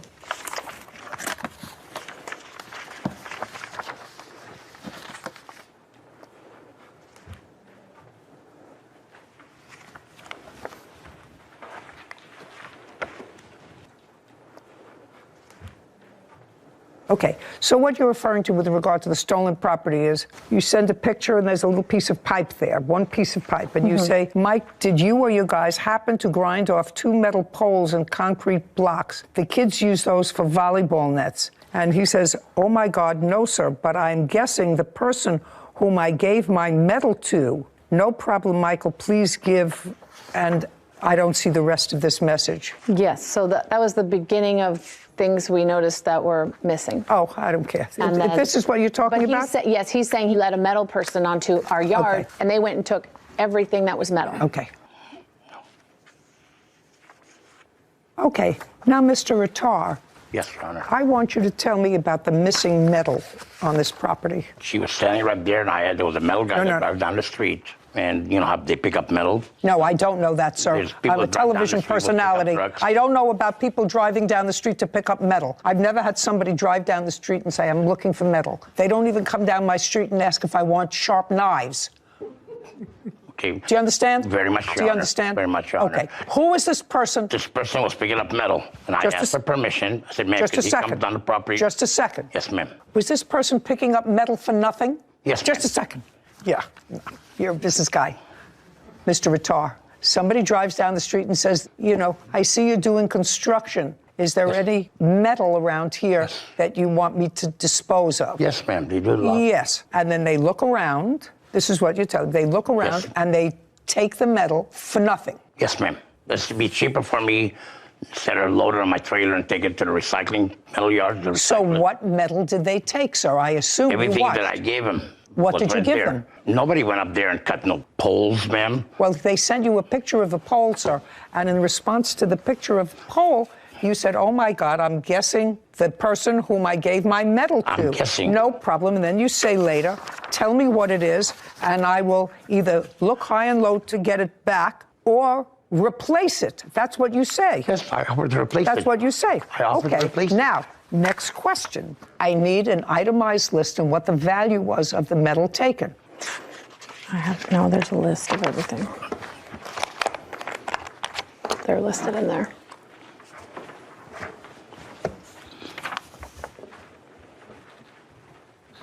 What is this? Those are all the damages, but the metal is listed in there separately of the items that are missing. No, it isn't. This is a whole bunch of other things that you prepared for this case. It's in there underneath. There's the horse feeder. Part of the corral was cut off. This is something that you wrote yourself. Yes, you said an itemized list. If they took 6 feet of pipe, get me a bill from Home Depot for the replacement of that pipe. Oh, I have all the bills for the replacement of metal, not what you prepared for this litigation. I'm sorry, I misunderstood. Itemized list.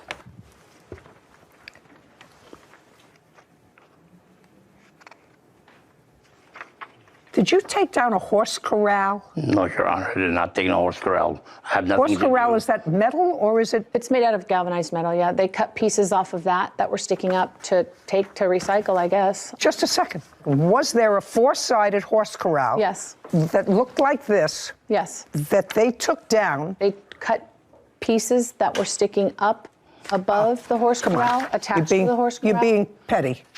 You're being petty. $306, Rams price, galvanized wall-mounted horse feeder. Did you take a horse feeder? No, Your Honor, I got no. Yo, Mr. Ratar, $4,500. Judgment for the plaintiff. Counterclaims dismissed. We're finished. This court is adjourned. Well, his equipment broke, and he wanted us to rent the equipment for him. Equipment died because things break down. And then the next day, he calls and says he can't finish it. At that moment, I didn't have a credit card to my name. And that's the honest truth. So we pretty much figured that was job abandonment at that point. I'm going to have a written contract in the future. Don't hire Always him. hire a professional. I could not believe that your first question to him when he said that he'd been working as a contractor for 14 years was, and you've been working all 14 of those years unlicensed? Oh, yeah. I was waiting for the question. I was waiting at the edge of my seat, and it never came. Different minds. Yeah. Should have slipped me a note. I should have. You should have slipped me a note. No, that actually didn't cross my mind, but that's a good question. Yeah. Oral contracts and no license. And no license, but there's no question. He did the work. Yeah, no, I agree. He did the work, and they were really dickering over who was going to absorb the cost of this second Bobcat that they had to get, which was really ridiculous. If they had had another contractor who came and completed the job, you would have awarded that. I would have deducted it from the $4,500 that they owed him. But absent that, the fact that he rented some sort of piece of equipment and came and cleaned up the property was not important to me, and the rest of their case was nonsense. Next time, they won't employ somebody for $11,000 from a card from your windshield. At Home Depot. From anywhere. Wherever, and not say, okay, listen, maybe I'll give him a shot. Give me 3 of your last references to call. It's a good lesson to people out there, I don't understand that. Yeah. Well, anyway. Is suing his former friend, Tony Woods, for car damages after a night of drinking and driving. Court come to order. Have a seat, please. Hello, Judge. Case number 2018, Gray versus Woods. Thanks, Kevin. You're welcome. Everybody sober today? Yes? Yes, ma'am. Yes? Yes. You? Yes, I'm sober. Yes? Oh, yeah. Most definitely. Everybody. Okay, good. You two gentlemen know each other. You went out for an evening. I assume there was some drinking, and your car got totaled. Yes, ma'am. It is your claim that the defendant was driving your car when it got totaled. Yes. The defendant says he was drinking a little bit, but he says that you don't remember because you were so blotto that you were driving. Right? Yes. So that's what the case is about. Simple. 2 drunks, nobody knows who was driving the car when it got totaled. Let's see if we can decipher it. If we can't, I may not care. Because you're not supposed to be in a car when you're drunk. Otherwise, you can kill a lot of people, as we all know. Right? Yes, ma'am. Want to drive drunk and kill yourself, that's one thing. Right? You take a lot of other people down, and sometimes you make it out. So you have to be understanding to the fact that the judicial system really doesn't give a rat's behind if the 2 of you were drunk and in a car, and neither one of you was together enough to know who was driving the car. Yeah. When did this incident happen? It was November 27th, 2021. How long have you known Mr. Woods, Mr. Gray? I've known Mr. Woods about 20 years, I would say. So you've known him since you were kids? Yeah, since high school. And you have gone out frequently? Yes. Does he come to your house? Yes. You go to his house? Occasionally, yes. Occasionally. And where were you going on the 27th of November? We were going downtown Ann Arbor to attend some festivities from the Michigan versus Ohio State football game. To a football event. Yeah. How did Mr. Woods get downtown? Well, Your Honor, I got dropped off. By whom? My friend, Friend's name? Lauren. And where did she drop you off? She dropped me off in front of the Starbucks downtown where they were waiting because they were drunk. I didn't drink. Just a second. Lauren dropped you off at Starbucks. Where were you supposed to go from Starbucks? We were supposed to go to a club and hang out after the game. So you first went to the game? No, they went downtown right after the game, and I came to meet up to hang out. So it was all after the game? Yes. What time did Lauren drop Mr. Woods off at Starbucks? I would say it was around like 3, 4 o'clock. In the afternoon? I believe so. What time did Lauren drop you off? It had to be about 5:30, 6 o'clock. And when you say it had to be 5:30 or 6 o'clock, how do you know that? Because the game was over. I don't know. I don't watch football, so I don't know when it starts and when it finished. Do you remember what time the game finished? No, I don't remember exactly. Okay, so let's say Lauren dropped you off at 5:30. How did you set the time for Mr. Woods to meet you so that he could join your party? The game is over different times. Did you text him? Did he call you? So on the way, we had left from my barbershop, me and my witness here, Mo Chop. So you weren't at the game, you were in a barbershop? Yeah, we were at the barbershop at first. We watched the game. Oh, you watched, so you didn't go to the game? We didn't attend the actual game, no. Okay. We watched the game at the How many people, you, Mohammed, and who else watched the game at the barbershop? I mean, the barbershop was full of, we were still working at the time. We had left work after the game was over to go downtown to... Were you watching the game or were you working? I was doing both. I would have hated to be your last haircut. No, actually, it wasn't a lot of people there because that was the biggest game of Michigan's season, the last game, Ohio State. It's a big rivalry, so nobody was at our barbershop. So really. it was just party? It was... It was just party. You know, I'm old, Yeah. so, you know, it was just party. You said, Mohammed? It was a party. It was just party. Okay, so you left the barbershop, but how did you find out to meet them at the Starbucks? We had been communicating through text. So you knew what time they were leaving the barbershop, and then you got dropped off. Now, what were you doing with Lauren? I was waiting to get to them. Where were you before? I was at home. I watched the game at home. With Lauren? No, with myself. Well, how'd you get Lauren to take you to Starbucks? Oh, I just asked her and gave her some gas money. Okay, so now you're at Starbucks, you meet up, and who's driving? I was driving. Okay, and that would have been a mistake. Excuse me? That would have been a mistake. I wouldn't get behind the wheel of a car, sir, if I was at a party all afternoon watching a big football game. Ma'am, I wasn't at a party. I was at my barbershop. I know you were at your barbershop. Yeah. Look at Mohammed. I know you were at your barbershop, sir. There had been any drinking going on at that time. There was no drinking in the barbershop, Mohammed? There was people participating. Some people weren't. Some people were. I wasn't. I wasn't participating. All righty.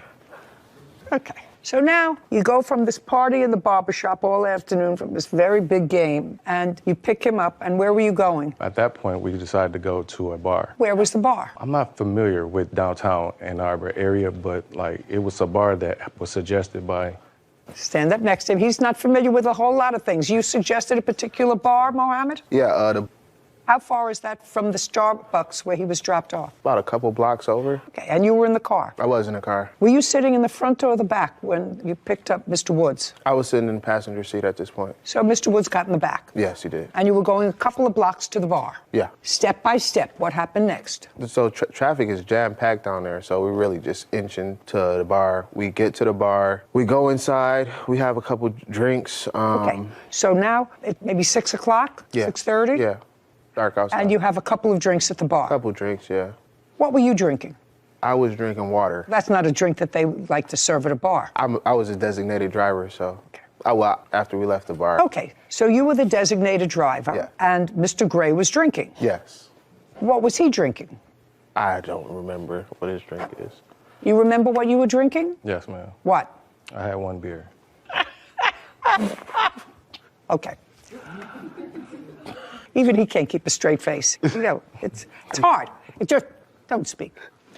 Now, you were the designated driver. When were you designated the designated driver? Well, Think very careful. Before you answer my questions, Okay. I'm already 2 steps ahead of this game. I've watched, When were you, I've watched you on TV, yes, I know. when were you designated the designated driver? When we left the bar, I was the designated driver. No. So it was when you left the bar? Yes. And who designated you the designated driver? Well, I kind of designated myself. I'm pretty familiar with the Ann Arbor area. It's actually my idea to go downtown, so. So you asked Mr. Gray if you could drive? Yeah, I thought it would be the best idea. And Mr. Gray said okay? Yes, he did. So you drove, and where were you going from the bar? To another bar. Better pickings at the other bar? Just bar hopping, college, downtown, football. Okay, and what's the name of that bar? Where do we go from there? No! Speak, as I look at you. The name of the other bar. Okay, now he helped you with that, right? Yeah, he jogged my memory a little bit. He jogged your memory. Yeah. So if he knew the bar, why did you have to be the designated driver? I don't think I understand your question. It's very easy. You said you were the designated driver because you know that area. Right. I'm saying I didn't remember what bar we went to. I'm very familiar with the area. I just didn't remember what bar we were going to that night. Okay. What happened when you got to the second bar? We had some more drinks and... we had some more drinks? Yes. What was Mr. Gray drinking? I was talking to some other friends that I met up with there. He was off doing his own thing. I don't remember what he was drinking. What were you drinking? Water still at this point. Water. Yeah. I like to stay hydrated. Claims his former friend, Tony Woods, drove drunk and crashed his car. Tony says Daniel was the one driving drunk and wrecked his own car. Okay, so now you had a couple of drinks, you had another glass of water. Yes. Mr. Gray and Mr. Woods both were drinking alcohol, and what happened next? We left there, we went to get something to eat. Where did you go to eat? We went to, what's the name of that place? I don't know the name of the place, and he's not going to tell you. It's a hot dog place. It's right around the corner from where we was drinking. And then what happened there? We got something to eat. Okay, do you remember what time that was? I really don't. Well, you've been already to two bars and a place to eat. So, and if you started out at 6 o'clock, it had to be closer to 9 or 10 o'clock. Right, yeah. Okay, and then what happened? Came out of the restaurant.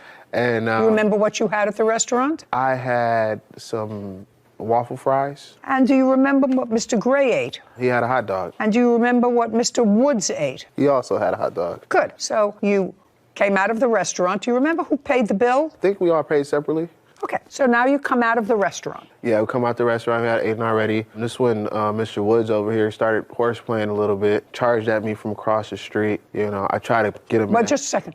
Okay. How did he get across the street? Well, the restaurant was across the street. We parked across the street from the restaurant. Okay, I got it. So I had already got back to the car. Okay. And Mr. Woods over here started horseplaying, and he ran across the street and tried tackling me, and he got me around my waist. I tried to put him in a headlock, but you see the size of his head. And that just continued throughout the night, this horseplaying. No. So he's horseplaying with you. Right. But you get into the car. You said if you continued all during the night. What I want to know is, from the place where they got hot dogs and you got waffle fries, did you get back into the car? We did get back into the car. We went one more place. Okay. Now, when you got back into the car, after the 2 dogs and the fries, who was driving? At that point, I think I was still driving. Not think. I don't want to think.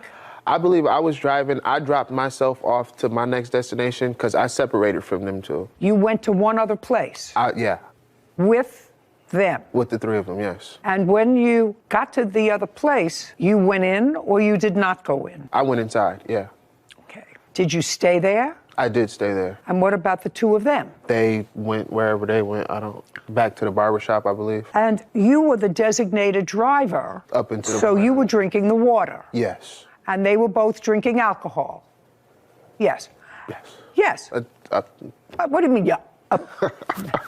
You go to at least 2 bars, maybe 3. You have a whole afternoon of drinking at a barbershop. Not you, you were drinking water. Water, yeah. I don't know what was in that cup. Then you get dropped off. You was the designated driver. Now, they're nowhere near home. So you knew one of them was going to be driving. Right. And as far as your testimony is concerned, you were left in the last place that you visited, they went out to go someplace else or go back to the barbershop? Right. Did you see them again that evening? Is not an answer. I mean, we're coming to court today. You know, it's not a photo shoot. You came here for testimony. I don't believe I seen them that night again. No, I'm just talking about that night. That's what we're talking about, that night. This is the night of the accident, the 27th of November, 2021. I didn't see them again. You're in a club. You don't know what happened. Now, when they dropped you off, did you go outside with them or did you just stay in the club? I stayed inside. So you don't know anything else? What happened after that? Now you can sit. Thank you. Okay, now, your witness, the designated water drinking driver, has dropped himself off, and the two of you go outside. What happened? After he get dropped off, we are parked at a bar, and... Just a second. He stays there. You get into the car because you're going to another bar. No, not at this point. Where were you going? I was getting ready to go to my barbershop. He's not with you. Who was driving? I was driving at that. Okay. And you were driving to take yourself back, according to you, to the barbershop. Yes. And then what happened? Okay, so we get to the barbershop, and I leave the car running. He's in the car with me. Just a sec. Got to the barbershop, and you left the car running for what reason? Because it was cold outside. It was snow. It was, it's November. Well, what were you going to the barbershop for? I went to the barbershop because I needed to use the restroom. And the barbershop is close by to this last bar you were at? Yes. How close? Maybe like 2 miles. Okay, so you went to the barbershop. You left the car running, and? So I go in to use the restroom, and I leave the car running, and Mr. Woods was sitting in the car still. So as I'm in the restroom, he comes in and started knocking on the door and says that he had lost his phone when he had got out the car where we were parked at. Where? The last bar that we were at. I didn't actually go into the last bar. We was parked there. We were about to go in to meet up with him. What do you mean to meet up with him? He was with you. As he said, he met up with another friend. He didn't tell me that. He said you just dropped him off at the other bar and you weren't going in, just he was going in, you dropped him off. That's what he said. No, he went in. I understand he went in. All right, I never went in the last bar. Okay, you didn't go, and neither did he. Yeah. Well, I'm asking you, he said I lost my phone someplace. No, where we were parked at, he got out the car for a second. I never got out the car. He got out the car for a second. And at what some was he point doing when he got out of the car for a second? He thought we were about to go in, but I told him that I needed to use the restroom. So he got back in the car, but at some point when he got out the car, he dropped his phone.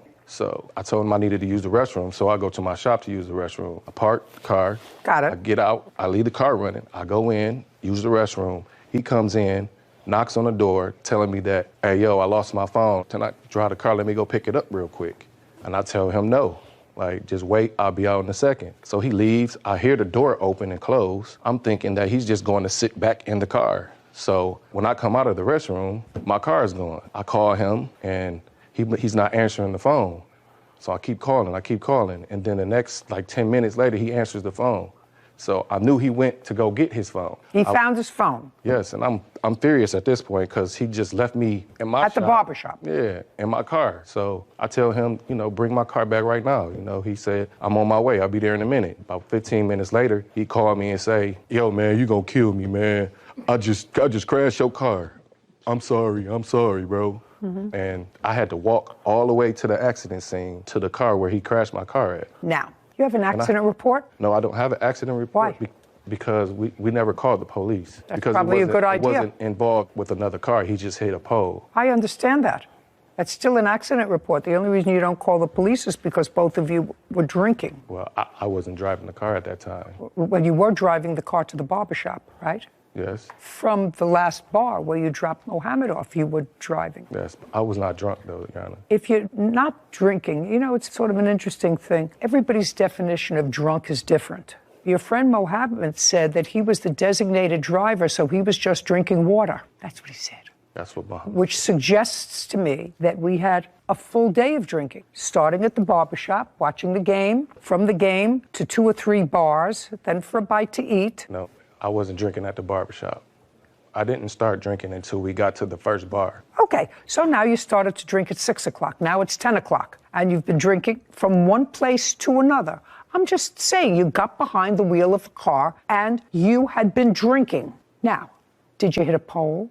No, Your Honor. Okay, now you tell me your version of the events. Gray has accused his former friend, Tony Woods, of driving drunk and wrecking his car. Okay, now you tell me your version of the events. Okay, first off, I ain't eat no hot dog. So I never. You didn't what? I never had a hot dog. Never ate a Okay, hot dog. strike the hot dog. No hot dog. Whitney, he denies the hot I dog. didn't eat a hot dog either. Yeah, okay. Okay. Denies the hot dog. Okay, so for what happened after they got in the car? First, they were very drunk. Just a second. You don't have to tell me. All three of you were drunk. I wasn't drunk yet. Okay. By the time the car got trashed, you were drunk. Let me tell you what I believe. Okay. So that you can pick it up from there. Okay. I believe that Mohammed was dropped off at the last bar. So there came a time at the end of the evening when it was just the two of you. I don't know who's driving, I don't know who's the passenger, but I believe that they dropped him off because otherwise Mohammed, who appears here as a witness today, would have had a better story because he says, I don't know what happened afterwards, because I wasn't there. So there was a time at the end of the evening that just the two of you were in the car. Okay. That's what I believe. Okay, can I tell you before that part though? Because he was driving down the wrong way of the street. But there's no question in my mind he shouldn't have been behind the wheel of a car. And that's when I lost my phone and my wallet and we were wrestling in the street. He actually attacked me. Let's move forward. Okay. There came a time when just the two of you were in the car. Okay. When was that? Well, we were sitting in front of a bar that we were about to go to. I got out the car and I dropped my phone. At that time, I asked him to take me back to get No. You dropped your phone. And you didn't know you dropped your phone because if you knew you dropped your phone, you would have picked it up. Right, correct. Right. So then you got back into the car. Driver's seat or passenger seat? I was in the passenger seat. And Mr. Gray was driving? Yes. And Mr. Mohammed was at the bar? Yes, he was with a friend. He had gone to the bar, so it was the two of you. You're in the passenger seat, he's driving, and he's drunk. Yes. And you went back to the barbershop for him to use the restroom. Just follow, because there was a time when you wanted to go back to look for your dropped phone. Do you understand? Correct. Now, he goes back to the barbershop. How long was he in the restroom before you realized that you had dropped your phone? About 5 minutes. And you realized that you had dropped your phone because you tried to make a call while you were waiting for him. Correct. And it was snow on the ground, correct. It was snowing and he didn't have a Frankfurter. Yes. So now he's gone in to use the restroom. You go and look for your phone. You see how easy this is, like, it's like fishing in a fish tank. You went inside, and what did you do when you went inside when you realized that you had lost your phone? I told him, let's go get my phone, and he drove us and went and got the phone. Okay, so he came out of the restroom. You got back into the passenger seat of the car. Correct. And he got into the driver's seat of the car. Correct. And what happened? Then we called Mohammed to try to meet back up with him after we got my phone. And then... No. Step slowly he turned. Step by step, inch by inch. Now you're in the car, on your way back to the bar where Mohammed is to look for your phone. I got drunk. I think I blacked out after that point. Not according to your answer. According to your answer, you knew exactly what happened, sir. What do you mean you blacked out? You signed a sworn statement. I know we got the phone. I got the phone back. Well, I know you got the phone, so you had to have driven back there successfully to get the phone. Yes. And is it at that point that you get back into the car and you blacked out? No, it was just I got really drunk after getting my phone. Like after that, I just... You don't remember what happened? I remember getting my phone and being drunk. Like, I got my phone. Okie dokie, there we go. Okay, you were all drunk. As a matter of fact, I have zero sympathy for any of you getting behind the wheel of a car. Okay, the car was damaged. Yes, I have. And so what you want me to believe, that you blame him, and I could understand that because I don't know how drunk you actually were, whether or not you blame him for your wrecked car because you were driving the car back to find his phone, and it wouldn't have been in that problem had he not dropped his phone out of the car, or whether he was actually driving the car drunk. It's actually irrelevant to me. You were both driving drunk. You have a bill to fix the car? Yes, I do. I'd like to see it.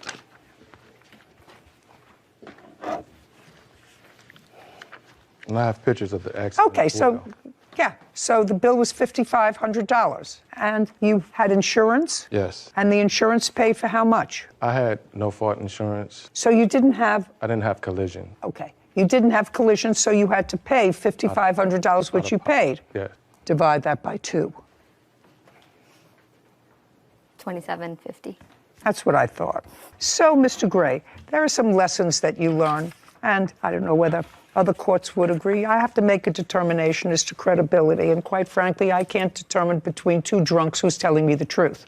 Because on the 27th of November, both of you were in no condition to drive a car. And I can't tell who actually drove the car at the time that it was wrecked. But I do know that you drove the car from a club to your barbershop, and that neither one of you stayed at the scene, called the police, because both of you were inebriated and knew that either one or both of you were going to get busted for a DUI because you both drove the car that evening. What? Ma'am, I was not drunk at the time that this happened. I did go to the bars, but I wasn't in the bars drinking. That I had one beer. $2,750, we're done.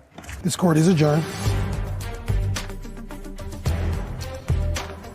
I feel like he kind of got the story wrong because I wasn't drunk, but I think that was very fair. I feel like, the judge was very reasonable. I had one beer that day, but I mean, there's a limit to like being drunk in the state of Michigan. It was just one of those drunk things, but we got it taken care of. I wanted to make him look like my vehicle. It was very snowy outside, and something happened, and I don't remember. I didn't do anything. I just called a tow truck and tried to get the situation solved. And I'm very happy to get this case behind me. Satisfied I got something out of the deal. I don't know. Hopefully we could get back to being friends. He's a good guy. I'm surprised you gave them anything. Unclean hands don't deserve money from this court, as we've seen time and again. So I'm surprised, really, that you gave him even half of what he was asking, because you couldn't tell which one of them was credible, if either of them were credible. And so what are you supposed to do? I mean, I guess splitting it down the middle was, I understand why you made your judgment, but I would have taught him a lesson, given him nothing. Interesting. Drunk driving is nothing to play around with. Yeah. Very serious. Yes. Okay. I'm glad in the DNA it's getting tougher rather than softer. Oh, yeah. Okay, good. Yeah. You may be right. You may be right. I just felt that they were both at fault. And either you leave the parties where they are, or you say both of you have to hurt a little. Yep. I understand. But I actually understand. John and Cynthia Frazee are suing John's former client, Cynthia Booth, and her fiancé, Dwayne Burnley, for posting damaging reviews. Court come to order. All rise. Seat, please. Hello, Judge. Why are you Case 2079, Frazee versus Burley Booth. Thank you. You're welcome. Mr. Frazee, you are an electrician by trade. Correct. And how long have you been in that business, sir? Since 1986 as a license and 1978 as an electrician. Now, maybe a decade ago, you're going to give me the exact year, month and year. You were called to do a job for this lady. Your last name is? Booth. Miss Booth. And you did an electrical job for her. We'll go into it more fully in a minute. When you were doing that job, you brought in a helper. This gentleman whose name is Mr. Burnley. That's correct. And before you brought in Mr. Burnley, I gather from the papers, Mr. Burnley did not know Miss Booth. Would that be a fair statement? That's a fair statement, but he did not bring me in. I was actually just driving down the street, and I'm new to the mountain, and I drove by and saw Mr. Frazee there, and I was... Listen, this is not Gone with the Wind. This is not War and Peace. I asked you a simple question. Before you were brought in on the job, you didn't know Miss Booth. That's correct.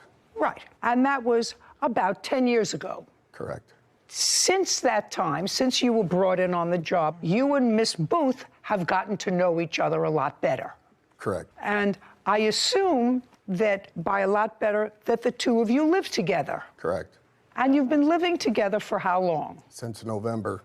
Of this last year, yes. November of 2021. But prior to that, you were social friends. Correct. And that social friendship started when first introduced to her at this job. It's the first time you met her. Oh, that's the first time I met her, correct. Correct. This is your problem, and this is the nature of your lawsuit. You allege that you did a job for Miss Booth almost a decade ago, and you came to ascertain that Miss Booth and/or Mr. Burnley had written some negative reviews about your company currently wrote negative reviews about your company based on work that you did 10 years ago.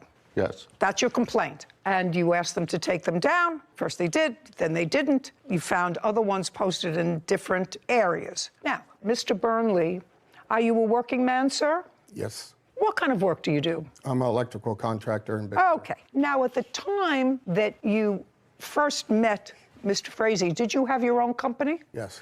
You had your own company. Yes. In what year did you do Miss Booth's job? I did it on April 30th, 2013, Your Honor. That's not correct. That's not correct. Shh.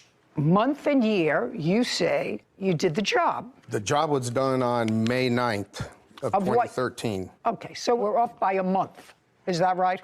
I don't care. You were talking about 9 years ago. Correct. Now, tell me something about the job. What was the nature of the electrical job that you were doing? An older home needs to have at least a minimum of a 100 amp service.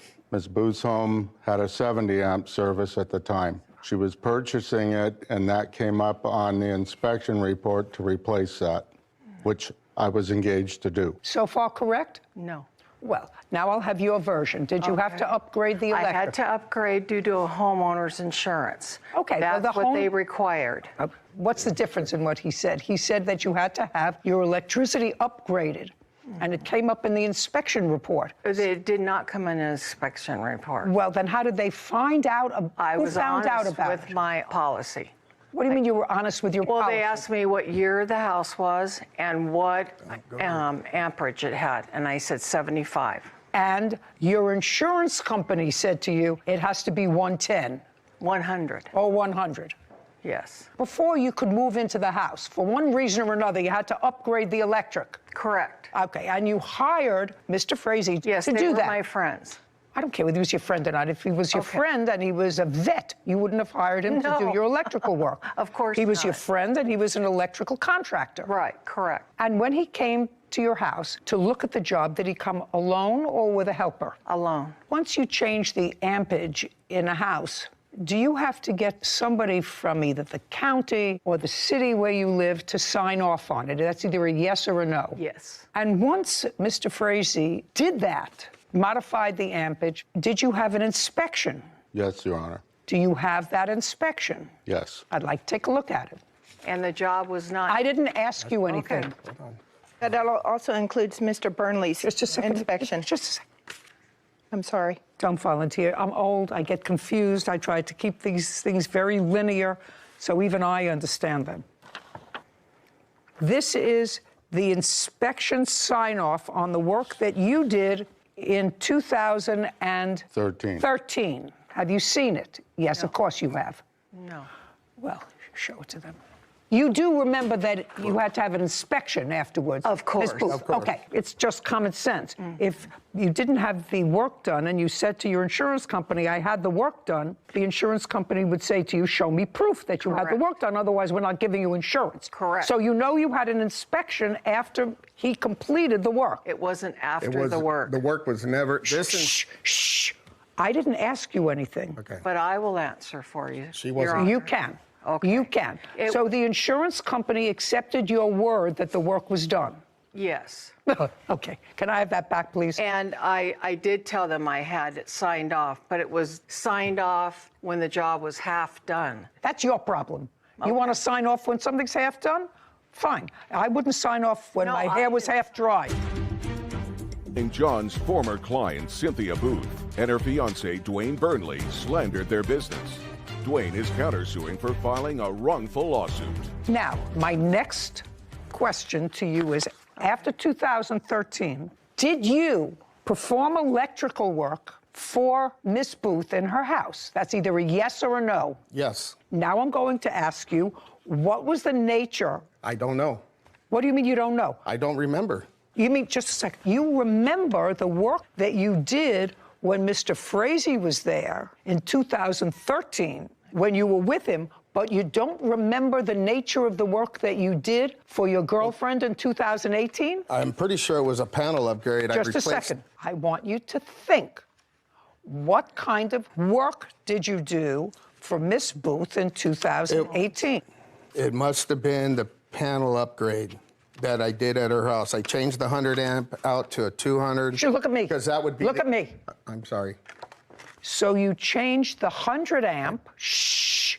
This is not my strong suit, and I have to tell you something. Of the 100 million people who are watching this, they're going out to get a cup of coffee right now. You changed the 100 amp that he had done in 2013 to a 200 amp. You upgraded it in 2018. And put a surge protection system And in a her surge house. protection. Yeah, now I do recall. Great. When was the first negative review that you can show me written about your company? Now we got what's going on. Now I have it Your clear. Honor. Do you have it clear? I think a little bit more fuzzy than you, but clear enough. Do you have it clear? I have it clear now. You have it clear? Well, just to make it crystal clear, Mr. Frazee did work at Miss Booth's home in 2013. It was electrical work. It was electrical work performed by him with the help of Mr. Burnley, because in order to get a homeowner's policy on her new house, she had to upgrade to satisfy, according to you, only insurance. Correct. That's what you say, from 70 to 100 amps. Yes. Look, this whole little thing at my age, I'm learning. Now, evidently, they liked what they saw in 2013, and that materialized into a romance. Good for you. And in 2018, I assume he was living there? No. When did he move in? November of. Shh. November of last year. Yes. Okay. But you were dating in 2018? Yes. Yes. In 2018, Mr. Burnley, not with the help of the plaintiff, replaced and upgraded the 100 amp to 200 amp, which is much better because I know that I have 200. That's, you have to plug things in. It's 110, 220, right? Yeah. 110, 220. And he put in a surge protector. Now, even I know what a surge protector is. Correct me if I'm mistaken. That means if there's an overload, a lightning strike, whatever it is, it protects it so the whole board doesn't fry and everything turns off, and then you have to replace all the wires go zzz. Am I right? Right. So he upgraded the system and touched of necessity what Mr. Frazee did in 2013. No question, had to do that. Now I'd like to see the negative reviews and when they started. The first one we found was in 2019, Your Honor. Well, are these in order? This was... That's the most current one that was in February of 2022. Did you write this? Frazee Electric, he was supposed to do a panel change and never put rods in and fried my electronics in my home and garage opener. Left such a mess and never cleans up. That's correct. Did you write that? Yes, I did. When? In what year?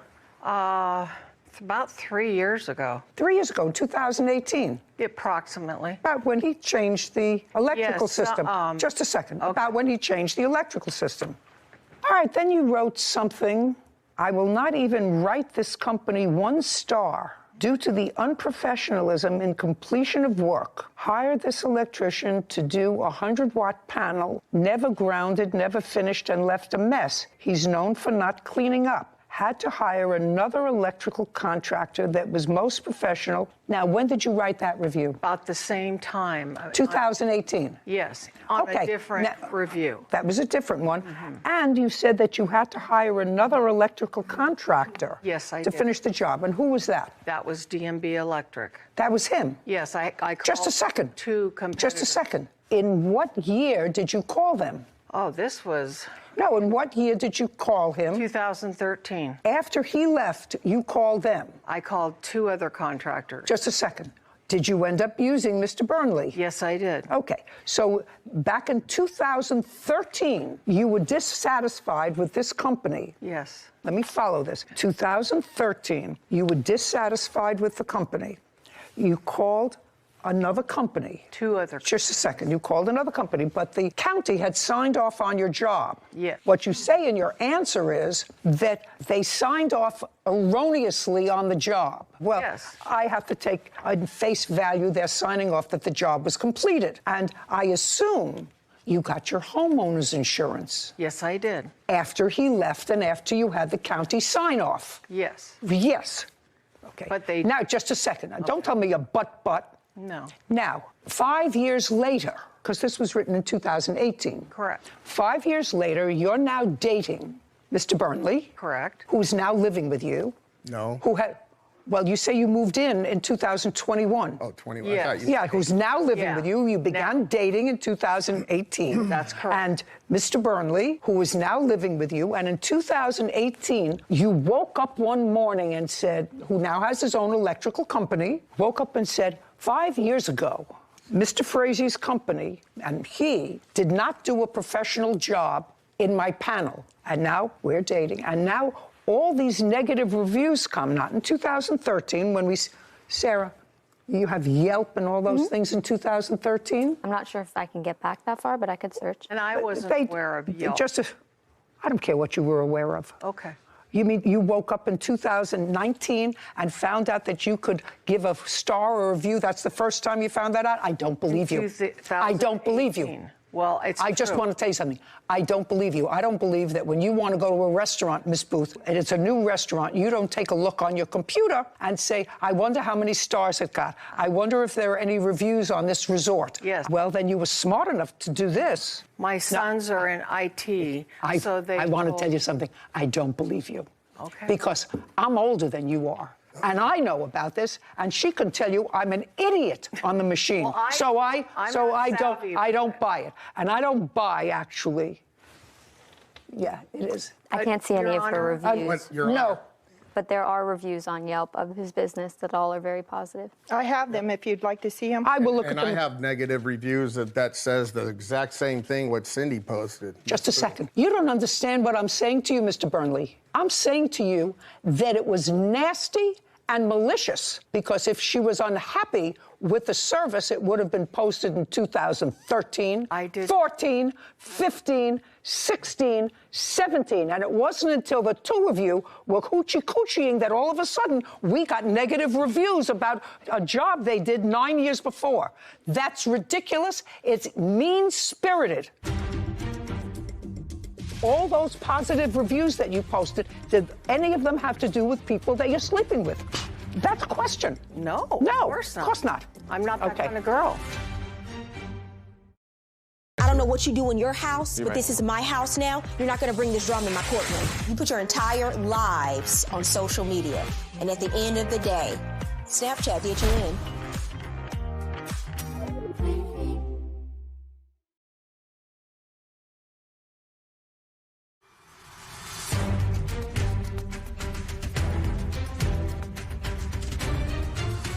Electrician John Frazee has accused his former client, Cynthia Booth, of posting damaging reviews years after the job was completed. It's mean-spirited. That's not correct. Just a sec. You say it's not correct. Well, I'm I'm just looking at the saying- timeline. I'm looking at an inspector's report. Right. Who is a disinterested party, who signed off on an electrical work. I'm listening to Mr. Burnley, who 5 years later did work that replaced his work from 100 amps to 200 amps with a surge protector, and all of a sudden, you start writing negative reviews about their company. That's the timeline. And if you want to try to fill me in and make me feel as if I made a mistake, I'll give you 30 seconds to do it. Okay. Yes, we started seeing each other in 2014. And my sons are in IT administration, and they had told me, Mom, you don't know Don't about tell me what Yelp?" your sons, don't tell me what your sons Okay, told I you. didn't know about Yelp or Google reviews back at that time, because I'm not computer savvy.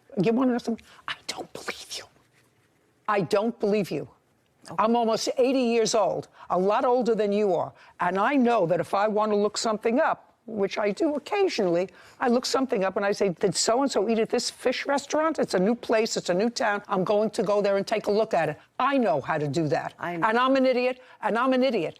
And if you just found it out, if you just I found did. out I'm how to old do it, school. then there was no reason for your first review to be about his company. No. About a job that was There's done. 91 other reviews I've posted. Just a second. Positive or negative? Positive. Are you sleeping with any other electrician? No, I'm not. Just a second. That's the end. All those positive reviews that you posted, did any of them have to do with people that you're sleeping with?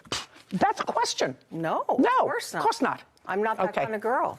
What I'm telling you is the timeline doesn't make sense. These nasty reviews written about a job that started 9 years before, in this case, 6 years before, now that you are sleeping with a head of an electrical company, don't make sense. And my nose tells me if it doesn't make sense, it's not true. Now, when you came back a month later, what else did you do? That's it. Didn't clean up a mess. At Just a that second. time. Didn't clean up a mess. Yes, I cleaned up the mess. You cleaned up what mess? My mess. He your doesn't mess. clean up his mess. Well, you didn't. That's what she told you. No, I have other reviews of other people on the internet that posted that. I'm asking you a question. You didn't clean up his mess. I didn't clean up his mess. I misunderstood you. Okay, well, that's what I said. sorry. You didn't clean up his mess. No, I cleaned up his mess. And didn't write a review. Well, I didn't know about Yelp. I'm telling you, you can say it until the cows come home. not I don't true, Your believe Honor. you. I don't believe you. And I don't believe that the first year that you found out to write a review is when you and Mr. Burnley started a relationship. I just don't believe it. No. And I think it's mean-spirited. You have to know, Miss Booth, I think it's mean-spirited. But we were seeing each other in 2014. You were seeing each other in 2014. Yes. You have a company, sir? Yes, I Do you do. have a company? Yes. Are you licensed? Yes. What's the name of your company? DMB Electric Inc. Just would you take a look at that, Sarah? It'll be under DMB Electric Services Inc. And in what year was your company formed? This She's- one, this this- one, 2013. He had a prior I had a prior one. 2013. Yes, Your Honor. Was that before or after you did her job with him? Before The or license- after? I had the license before. No, the company. I said, was the Yes, company the company formed? was established. Careful, because she's a whiz with the computer. No, that's good. Was your company formed before? Yes, Your Honor. Before you did the job with him? Yes. Okay, in what month in 2013? I don't know. Are you what date. guessing? Yeah, I'm Are going you to guess guessing? January. Yes. Was it before or after you did the job with the plaintiff? If you don't know the answer, say, I don't remember. I don't remember. Okay, now. The business was incorporated March 20th of 2013. Does it have any reviews? Only 4 from the past 2 years on Yelp, all positive. By the way, did you ever write a review for him? Did you ever write a review for Mr. Burnley's company? Is not an answer. Did you ever write a review for Mr. Burnley's company? Stop shaking your head, Mr. Burnley. Did you ever write a review for Mr. Burnley's company? No. No. Okay. I don't know what it is that you didn't understand. Sir, you didn't say much. You don't have to say much. I got what went on here, and I think it was mean-spirited, and you're suing for $10,000. Yes, Your I Honor. think that their reviews and the abuse of the critique of your business warrants the award of $10,000. You have a counterclaim. Which one of you has a counterclaim? I do. Yeah, I'm going to tell you something. Your counterclaim's dismissed. I think that you were a co-conspirator in her writing these reviews. Was not. Counterclaim is dismissed. Judgment for the plaintiff in the amount of $10,000. We're finished here. Thank you very much. Your Honor. This court We're is done. adjourned. During the COVID shutdown, when nobody had any work in a small community of 5,500 people, that's what they chose to do. Hey, I'm glad it's behind me, man. That's all I can say. He was just getting his license, and I helped him begin his business, and this is how he serves me. I agree with the judgment, but why $10,000? That seemed a little high for me. You can permanently hurt somebody's business, their livelihood, if you write a negative review. Because people more and more rely on the internet when they seek a service, rely on somebody else to say, I've had a good experience or I've had a bad experience. I believe, based upon the timeline that we heard, that the defendants wrote these reviews for a reason other than bad electrical work. Because if there was bad electrical work, that would have shown itself between 2013 and 2018 when her fiance redid the whole system. Or it wouldn't have passed the inspection. Or it wouldn't have passed the inspection. So that, to me, is malicious. I think you have to get a real wake-up call. And to me, $500 doesn't do it. It's malicious, and I don't think he has to show any real damages other than the reputation of his business has been sullied by someone for malicious reasons having nothing to do with work that was performed 9 years before. And I'm perfectly comfortable with that. Giovanni Costello is suing his former friend, Jacob Knapp, for dental and medical bills. Court come to order. All rise. Have a seat, please. Case 2110, Costello versus Knapp. Thank you. You're welcome. Mr. Costello, you and Mr. Knapp were out drinking in the park. Yes. Date and time. The date and time was around 3 a.m. and it was on 9/11 of 2021. And you've known Mr. Knapp for how long? Roughly 9 years. We started off playing high school baseball. And when had you first met up on September 11th? I can't remember the exact time. I would say around maybe 7 p.m. Where? At a bar over in Old Town Pasadena. We weren't meeting up. Just a second. Yeah. So you were in a bar in Pasadena, 7 p.m. Just the two of you, or were there more people? No. How many were there in the whole group? I had around 5 or 6 people in my group, and we went All to a friends? Bar. Yeah. And you? He wasn't a part of that group. But you were at the bar? No, ma'am. I was at work when he contacted me. Okay, so you were at the bar starting at 7 with your friends. He wasn't there. Yeah. Okay, what time did he join you? It wasn't, I couldn't tell you the exact time. Approximately. About an hour later. At the bar? Yeah, but it wasn't a text or anything like that. He just happened to go to the same bar. No, ma'am. What ended up happening from the start, I was at work. He contacted me via text. I don't Do you have any- that text? No, ma'am. I tried to erase the whole memory from my mind, so I deleted all the pictures and all the text Oh, well, messages that's from that. unfortunate. Yes. That's unfortunate. I've never done that, by the way. You know, wanted to erase something from my mind, so I didn't just say I'm not going to think about it anymore. I've never done that. Did you ever do that, Sarah? I have not. You have not? And she's pretty efficient with text messages. Did you ever do that? Never have I done that. No. Well, you must be unusual, sir. Okay, so you met at the bar. What time did you get there? Well, my shift ended at around 9 o'clock. What time did you get to the bar? 10 o'clock. And when you got to the bar, you met Mr. Costello. Yes, ma'am. He had a few friends with him. How long did you stay at the bar? We were there till 12. Okay, so Mr. Costello, you had been drinking from 7 until about 12. Correct. The answer is yes. Yes, of course. And what's your drink of choice, sir? Beer. What else? The first bar that we were at doesn't serve hard alcohol, so it was just beer there. Okay, so Yeah. from 7 to when were you at the first bar? Yeah. From 7 to when? 7 to when? Till To 12. 12. Yeah. So it's But I 7 was to driving 12. At the same time as well. Okay, so from 7 to 12, you were drinking beer. Yeah.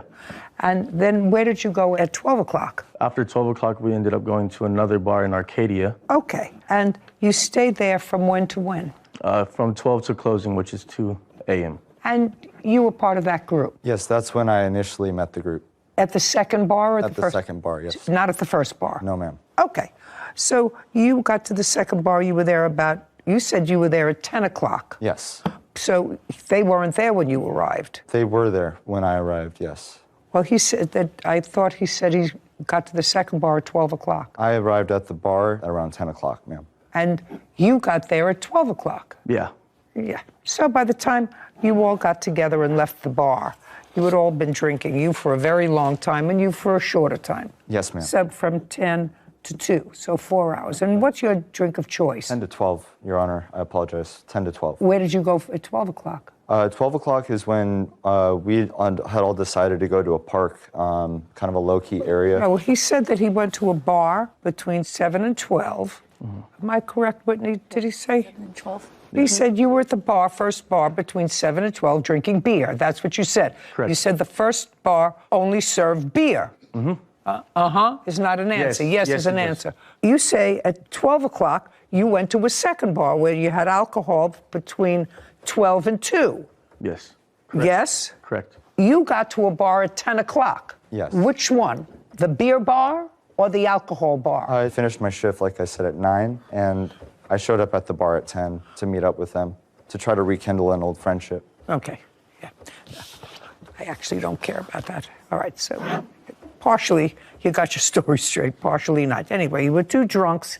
Now it's after 2 o'clock, and you decide to go to a park. How many people went to a park, and what park? It was the same amount of people that I was with from the start. And you were along at the park? Yes, ma'am. Yes, it was. Okay, did you take any beers to the park, or you went without them? You took beers to the park. The answer is yes. Yeah, the main reasoning of going to the park was after the bar had closed, Jacob mentioned to the group that he had beers with him. So that incited us to go to the park and have some To continue beers with him. drinking. Exactly. Yeah. Yes, prior to me showing up, I did stop by 7-Eleven and pick Okay, so you had beers with you and you were at the bar. Yes. Nice, very good. Now you get to the park, you're drinking beers. Now you're going to describe what you say is the assault that you suffered at the hands of Mr. Knapp. Now, I want you to know my feeling before you tell me the story. Okay. I usually don't get myself overly exercised about what drunks do in a park. Do you understand? Mm-hmm. I know that you may be all exercised about it, although I'm not exactly sure you're all exercised about it. So if you really are, I'm going to listen to you. If you're not, yeah, we just eliminate this case. Do you understand? Yes, ma'am. Claims his former friend, Jacob Knapp, owes for dental bills after being hit in the mouth with a beer can. Okay, go. You're in the park, drunk. He's in the park, drunk. Yes. And? To state I was not drunk because I was driving my witness here. I want to tell you something. If you were drinking from 7 to 2, you were drunk. I hadn't been drinking the whole time that I was there. Let's go. So going into it, I was sitting at a park bench with Maureen here. And then I had another 2 friends that were on the other side. And we're hanging out. They had the 2 across from me got up. They went further into the park and I was sitting with just her alone. And I was just about to show her a video off my phone. Next thing I know, I get hit in the face by a beer. After that occurs, I reach to my mouth to see something's wrong there. And I feel that like a part of my tooth is missing. Okay, and that's what we're talking about. Yeah. That's the assault that you're talking about. Yeah. And you allege that Mr. Knapp was the one who threw the beer bottle. Yes. Okay. It was a full beer can. A can. Yeah, not bottle. Did you report this incident to the police? I did not take it to the police No, because... just a second, I'm just asking you. Oh, sorry. The answer is no. No. I disagree. Disagree that he went to the police? With his story. Okay, I'll get there. Okay, so now you get hit in the face with a beer can, step by step. You look down, you look at your tooth. Realize it's chipped. I say out loud, my tooth is chipped. She doesn't... Don't tell me believe it not at about first. she. Just you. Just me. I noticed it was chipped. And then after I announced that it was chipped, several of my friends, I guess, went towards him. And I don't You know. didn't tell me anything about him. You didn't tell me. You just said you got hit in the face with a beer can. Yeah. That's all you said to me. And he was the only other person that was standing right there, besides her sitting next to me. So you didn't see him throw the beer can at you? There was no one else there. I'm just... Yeah. Oh, sorry. I didn't see him throw it at me, but there was never a case of... No, you didn't. Of anything. That's all. Yeah. You didn't see him throw it at you? No. Okay, go. From the park, Your Honor? Take it from the park. So Now I got 2 drunks in the park, maybe 3. there was actually more than just 3 of us surrounding the table. Just a second. Me and him. Go slowly. Okay, sorry. Slower. Let me take I it don't down a know notch. table. I have no idea what you're talking about. So, as he was saying, we were sitting at a park bench. I had brought the beer. The beer was next to me. He had asked me to toss him a beer. And that's plainly what I did was I underhanded him lightly a beer to him. And in his defense, he's saying he wasn't drunk, but it definitely was apparent that he was. When you Anybody lightly who's been toss a drinking beer, from 7 to 2 in the morning is drunk. Yes, ma'am. So I lightly tossed him a beer, and unfortunately, it was dark enough to where he had missed, and the beer had hit him in the face. In which, after immediately, I started to apologize to him, stating that I didn't mean to, but it was apparent he was looking at me and did not catch the beer. So personally, I think everything he said to you right now was... That's your story. You tossed him a beer because he asked you. He said, toss me a beer. Yes, Your Honor. And it was dark. Yes. And you were drunk.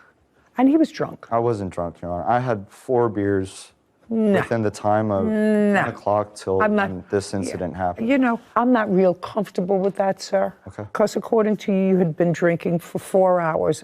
And not only were you drinking for 4 hours, but you brought extra alcohol to have in the park. By the way, Which was a closed container. Where do you live? In what In city? Pasadena, Your Honor. In California.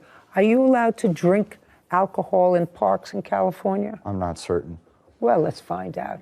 Open beer cans in city parks in California. That's a no. So after... We're not talking yet. I'm sorry. Excuse me. Drinking alcoholic beverages is a prohibited activity in parks and park areas, according to the Pasadena City Park rules. Thank you. This park that you went to, what's the name of it? I'm not sure. It was up the street from the last bar we were at. Okay. Now, did you, Mr. Costello, and the defendant, immediately after this event, did you communicate with him via text or email? I texted him, I think it was roughly a couple of days later. Okay, I'd like to see the text. I have that. That's all I The want to other see. thing I could- Don't say anything else. to Okay. me. Just show me the texts that you sent him a couple of days later. There it is. Okay, thanks, Kevin. I'd like to see these texts from your phone, and I'd like to see all your text messages starting September 14th It's right here. of 2021.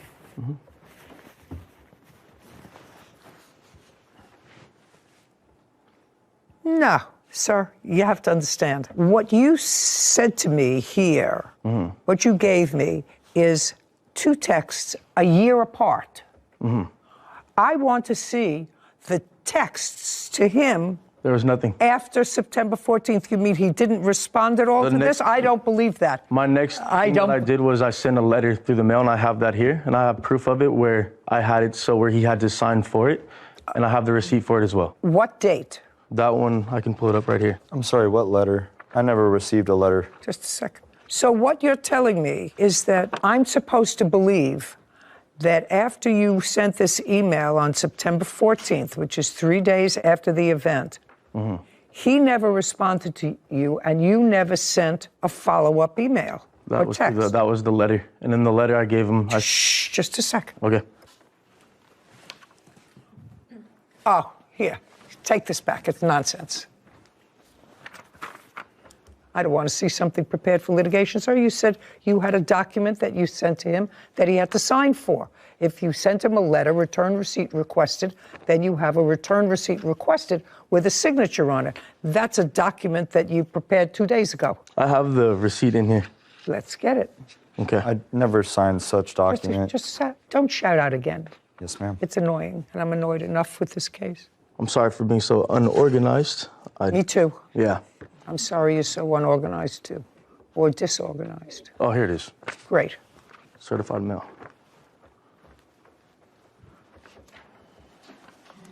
It was stuck to the back one. This was sent April of 2022.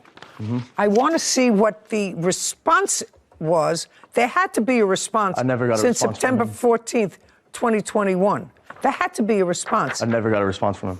Kevin, show this to Mr. Knapp and tell me if he recalls this text message.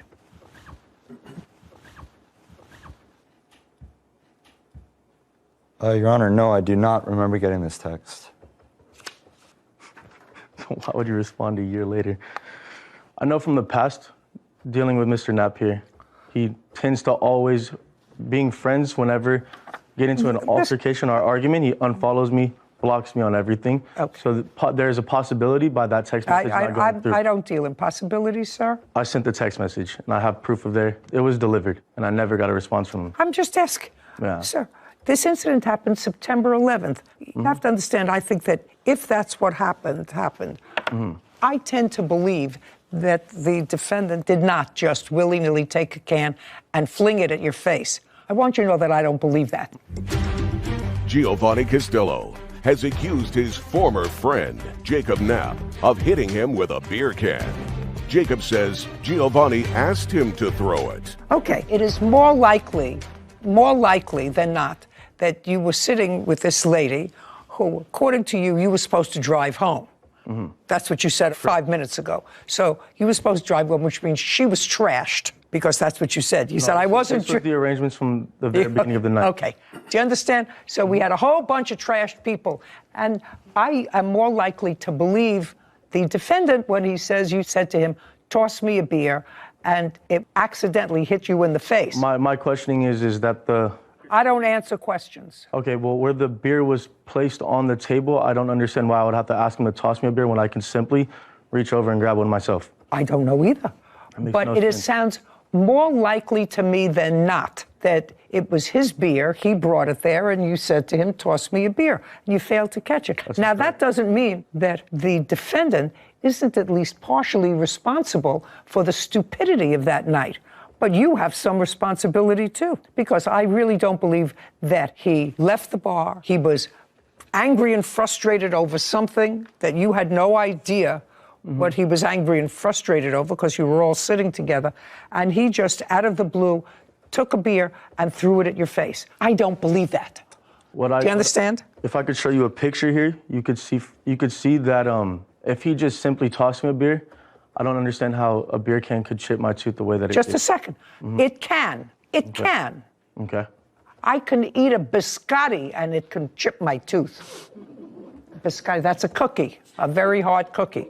And have. And have. I mean, I could chip my tooth on my grandmother's steak, it was so hard. But certainly from a beer can. So I don't believe that you're blameless. What was your dental bill, sir? I have the statements here. While he's looking for that, you understand that if you were sitting there and instead of a bunch of beer cans, and the plaintiff said to you, you know, that gun that's in your pocket, toss it over to me, I want to take a look at it. And you did. You took a gun out of your pocket and you tossed it over to him, and as you were tossing it over, it accidentally fired. Would it be his fault if he got shot? No. No. Whose fault would it be? Mine. Right. Because you weren't supposed to do that. Because it was potentially dangerous. Of course. Well, same thing with a knife or an explosive device. Right. Or something very hot, like toss me a cup of coffee in a container and it splatters. So you don't do what anybody asks you to do if it's not a smart thing to do. Right. Unless you're drunk. Unless you're drunk. Your Honor, then, if I may. Yeah. Coming from a baseball background, such as me and Gio did. I don't care about your baseball background. There's no question, sir, that you acknowledge you threw it at him. And I'm telling you that if your excuse is that he asked me to do it, so I followed the fool's directions. I'm telling you, he's going to pay part of his dental bill because I think it was partially his responsibility. But if you acknowledge that you were stupid enough to throw the beer can in his direction, you have to be partially liable. You're two drunks, that's what happens. So don't get so drunk and go to a park. How old are you? 27. 27 is old. And you? 28, Your Honor. 28. You know, old enough not to be so stupid. You know, you can figure 17, 18-year-olds are so stupid. At age 28, you should be doing something constructive. I assume you work? Yes. What kind of work do you do? I'm a chef. And you? I'm a lumberman, Your Honor. Okay, so you're both gainfully employed, letting off a little steam. That's fine. But if there's a problem that develops because anybody is not operating on all cylinders because of alcohol, you have to take responsibility. What was the dental bill? My dental bill came out to $2,342. Can I see that, please, Kevin? I have this here. I'll give you both.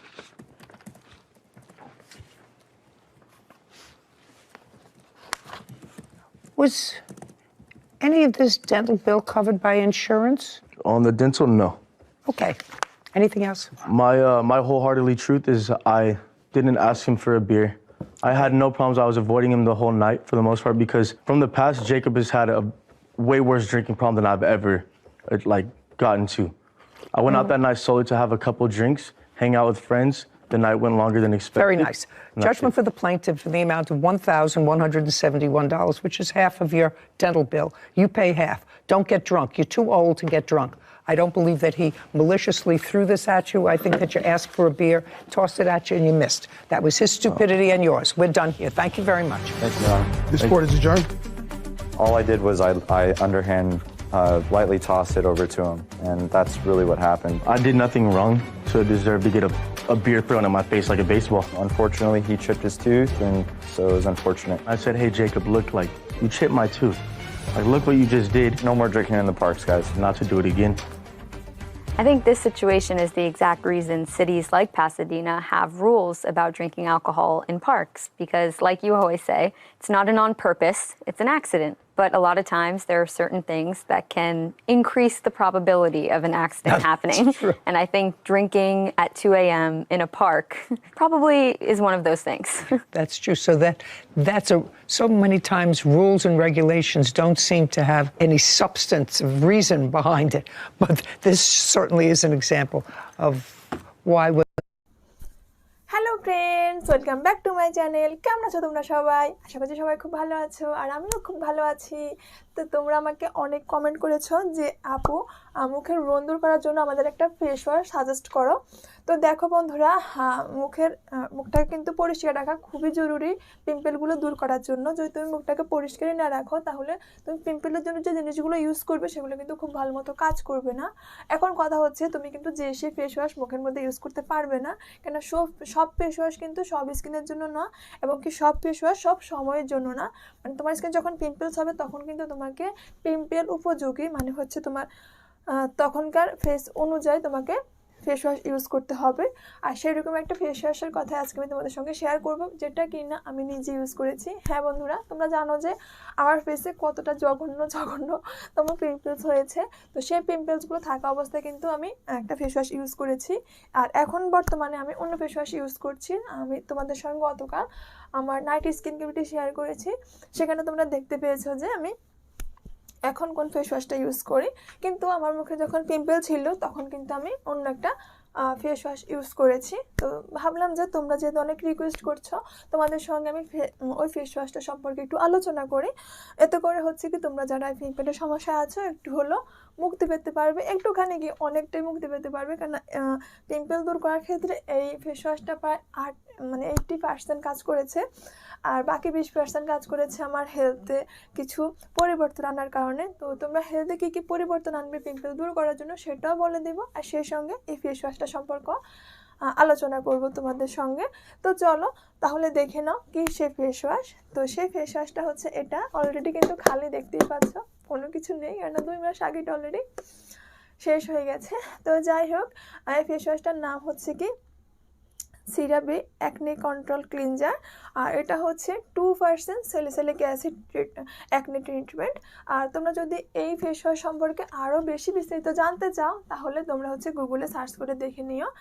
এটা basically অ্যাকনের উপরে treatment করে, কেননা এটাতে 2% salicylic acid আছে, এবং কি আরও অনেক ভালো ভালো ইনগ্রিডিয়েন্ট আছে যেগুলো কিনা তোমার পিম্পলসের বিরুদ্ধে লড়তে সাহায্য করবে। পিম্পলসের একদম মানে অনেকে থাকে না, কোনো কিছু ইউজ করলে পিম্পলটা ভালো হয়ে যায়, ওটা যদি ইউজ করা বন্ধ করে দেয় তাহলে আবার পিম্পলস হয়। কিন্তু এই ফেস ওয়াশটার ক্ষেত্রে সেরকম হবে না, এটা তোমার স্কিনে একদম ভিতরে গিয়ে কাজ করবে, যার জন্য তোমার পরবর্তীতে যে পিম্পল হওয়ার প্রবণতা থাকবে সেটাও কিন্তু আর হবে না। তো তার জন্য দেখো এখন আমার স্কিনে কিন্তু সেরকম কোনো পিম্পল হয় না। তো এটা এতটাই কার্যকরী। আর এটাতে কিন্তু রয়েছে 3টে এসেনশিয়াল সিরামাইডস, কারণ সিরামের প্রত্যেকটা প্রোডাক্টটাই কিন্তু তারা 3 এসেনশিয়াল সিরামাইডটা ইউজ করেই থাকে। আর এখন তোমরা হয়তো বা বলতে পারো যে সিরামাইডসটা কি? সিরামাইডস আমাদের স্কিনের জন্য ভীষণই উপকারী। এটা আমাদের স্কিনটাকে কিন্তু ন্যাচারালি গ্লো করতে সাহায্য করে। সিরামাইডস অনেক সিরামাইডসই আছে, তো তার মধ্যে 3টা সিরামাইডস তারা এখানে ইউজ করেছে। তো সিরামাইডস সম্পর্কে যদি জানতে চাও তাহলে তোমরা গুগলে বা ইউটিউবে সার্চ করে দেখতে পারো। এখন যদি আমি বলতে চাই তাহলে ভিডিওটা অনেক লেন্দি হয়ে যাবে, তো যার জন্য আমি জাস্ট সংক্ষেপে তোমাদেরকে বলে দিচ্ছি এটাতে কী কী আছে। তো 3 এসেনশিয়াল সিরামাইডস তো আছে, সেই সঙ্গে নায়াসিনামাইড আছে, এবং কি হিক্টোরাইট ক্লে নামের একটা মেডিসিন আছে, যেটা আমি ঠিকমতো উচ্চারণই করতে পারছি না অ্যাকচুয়ালি।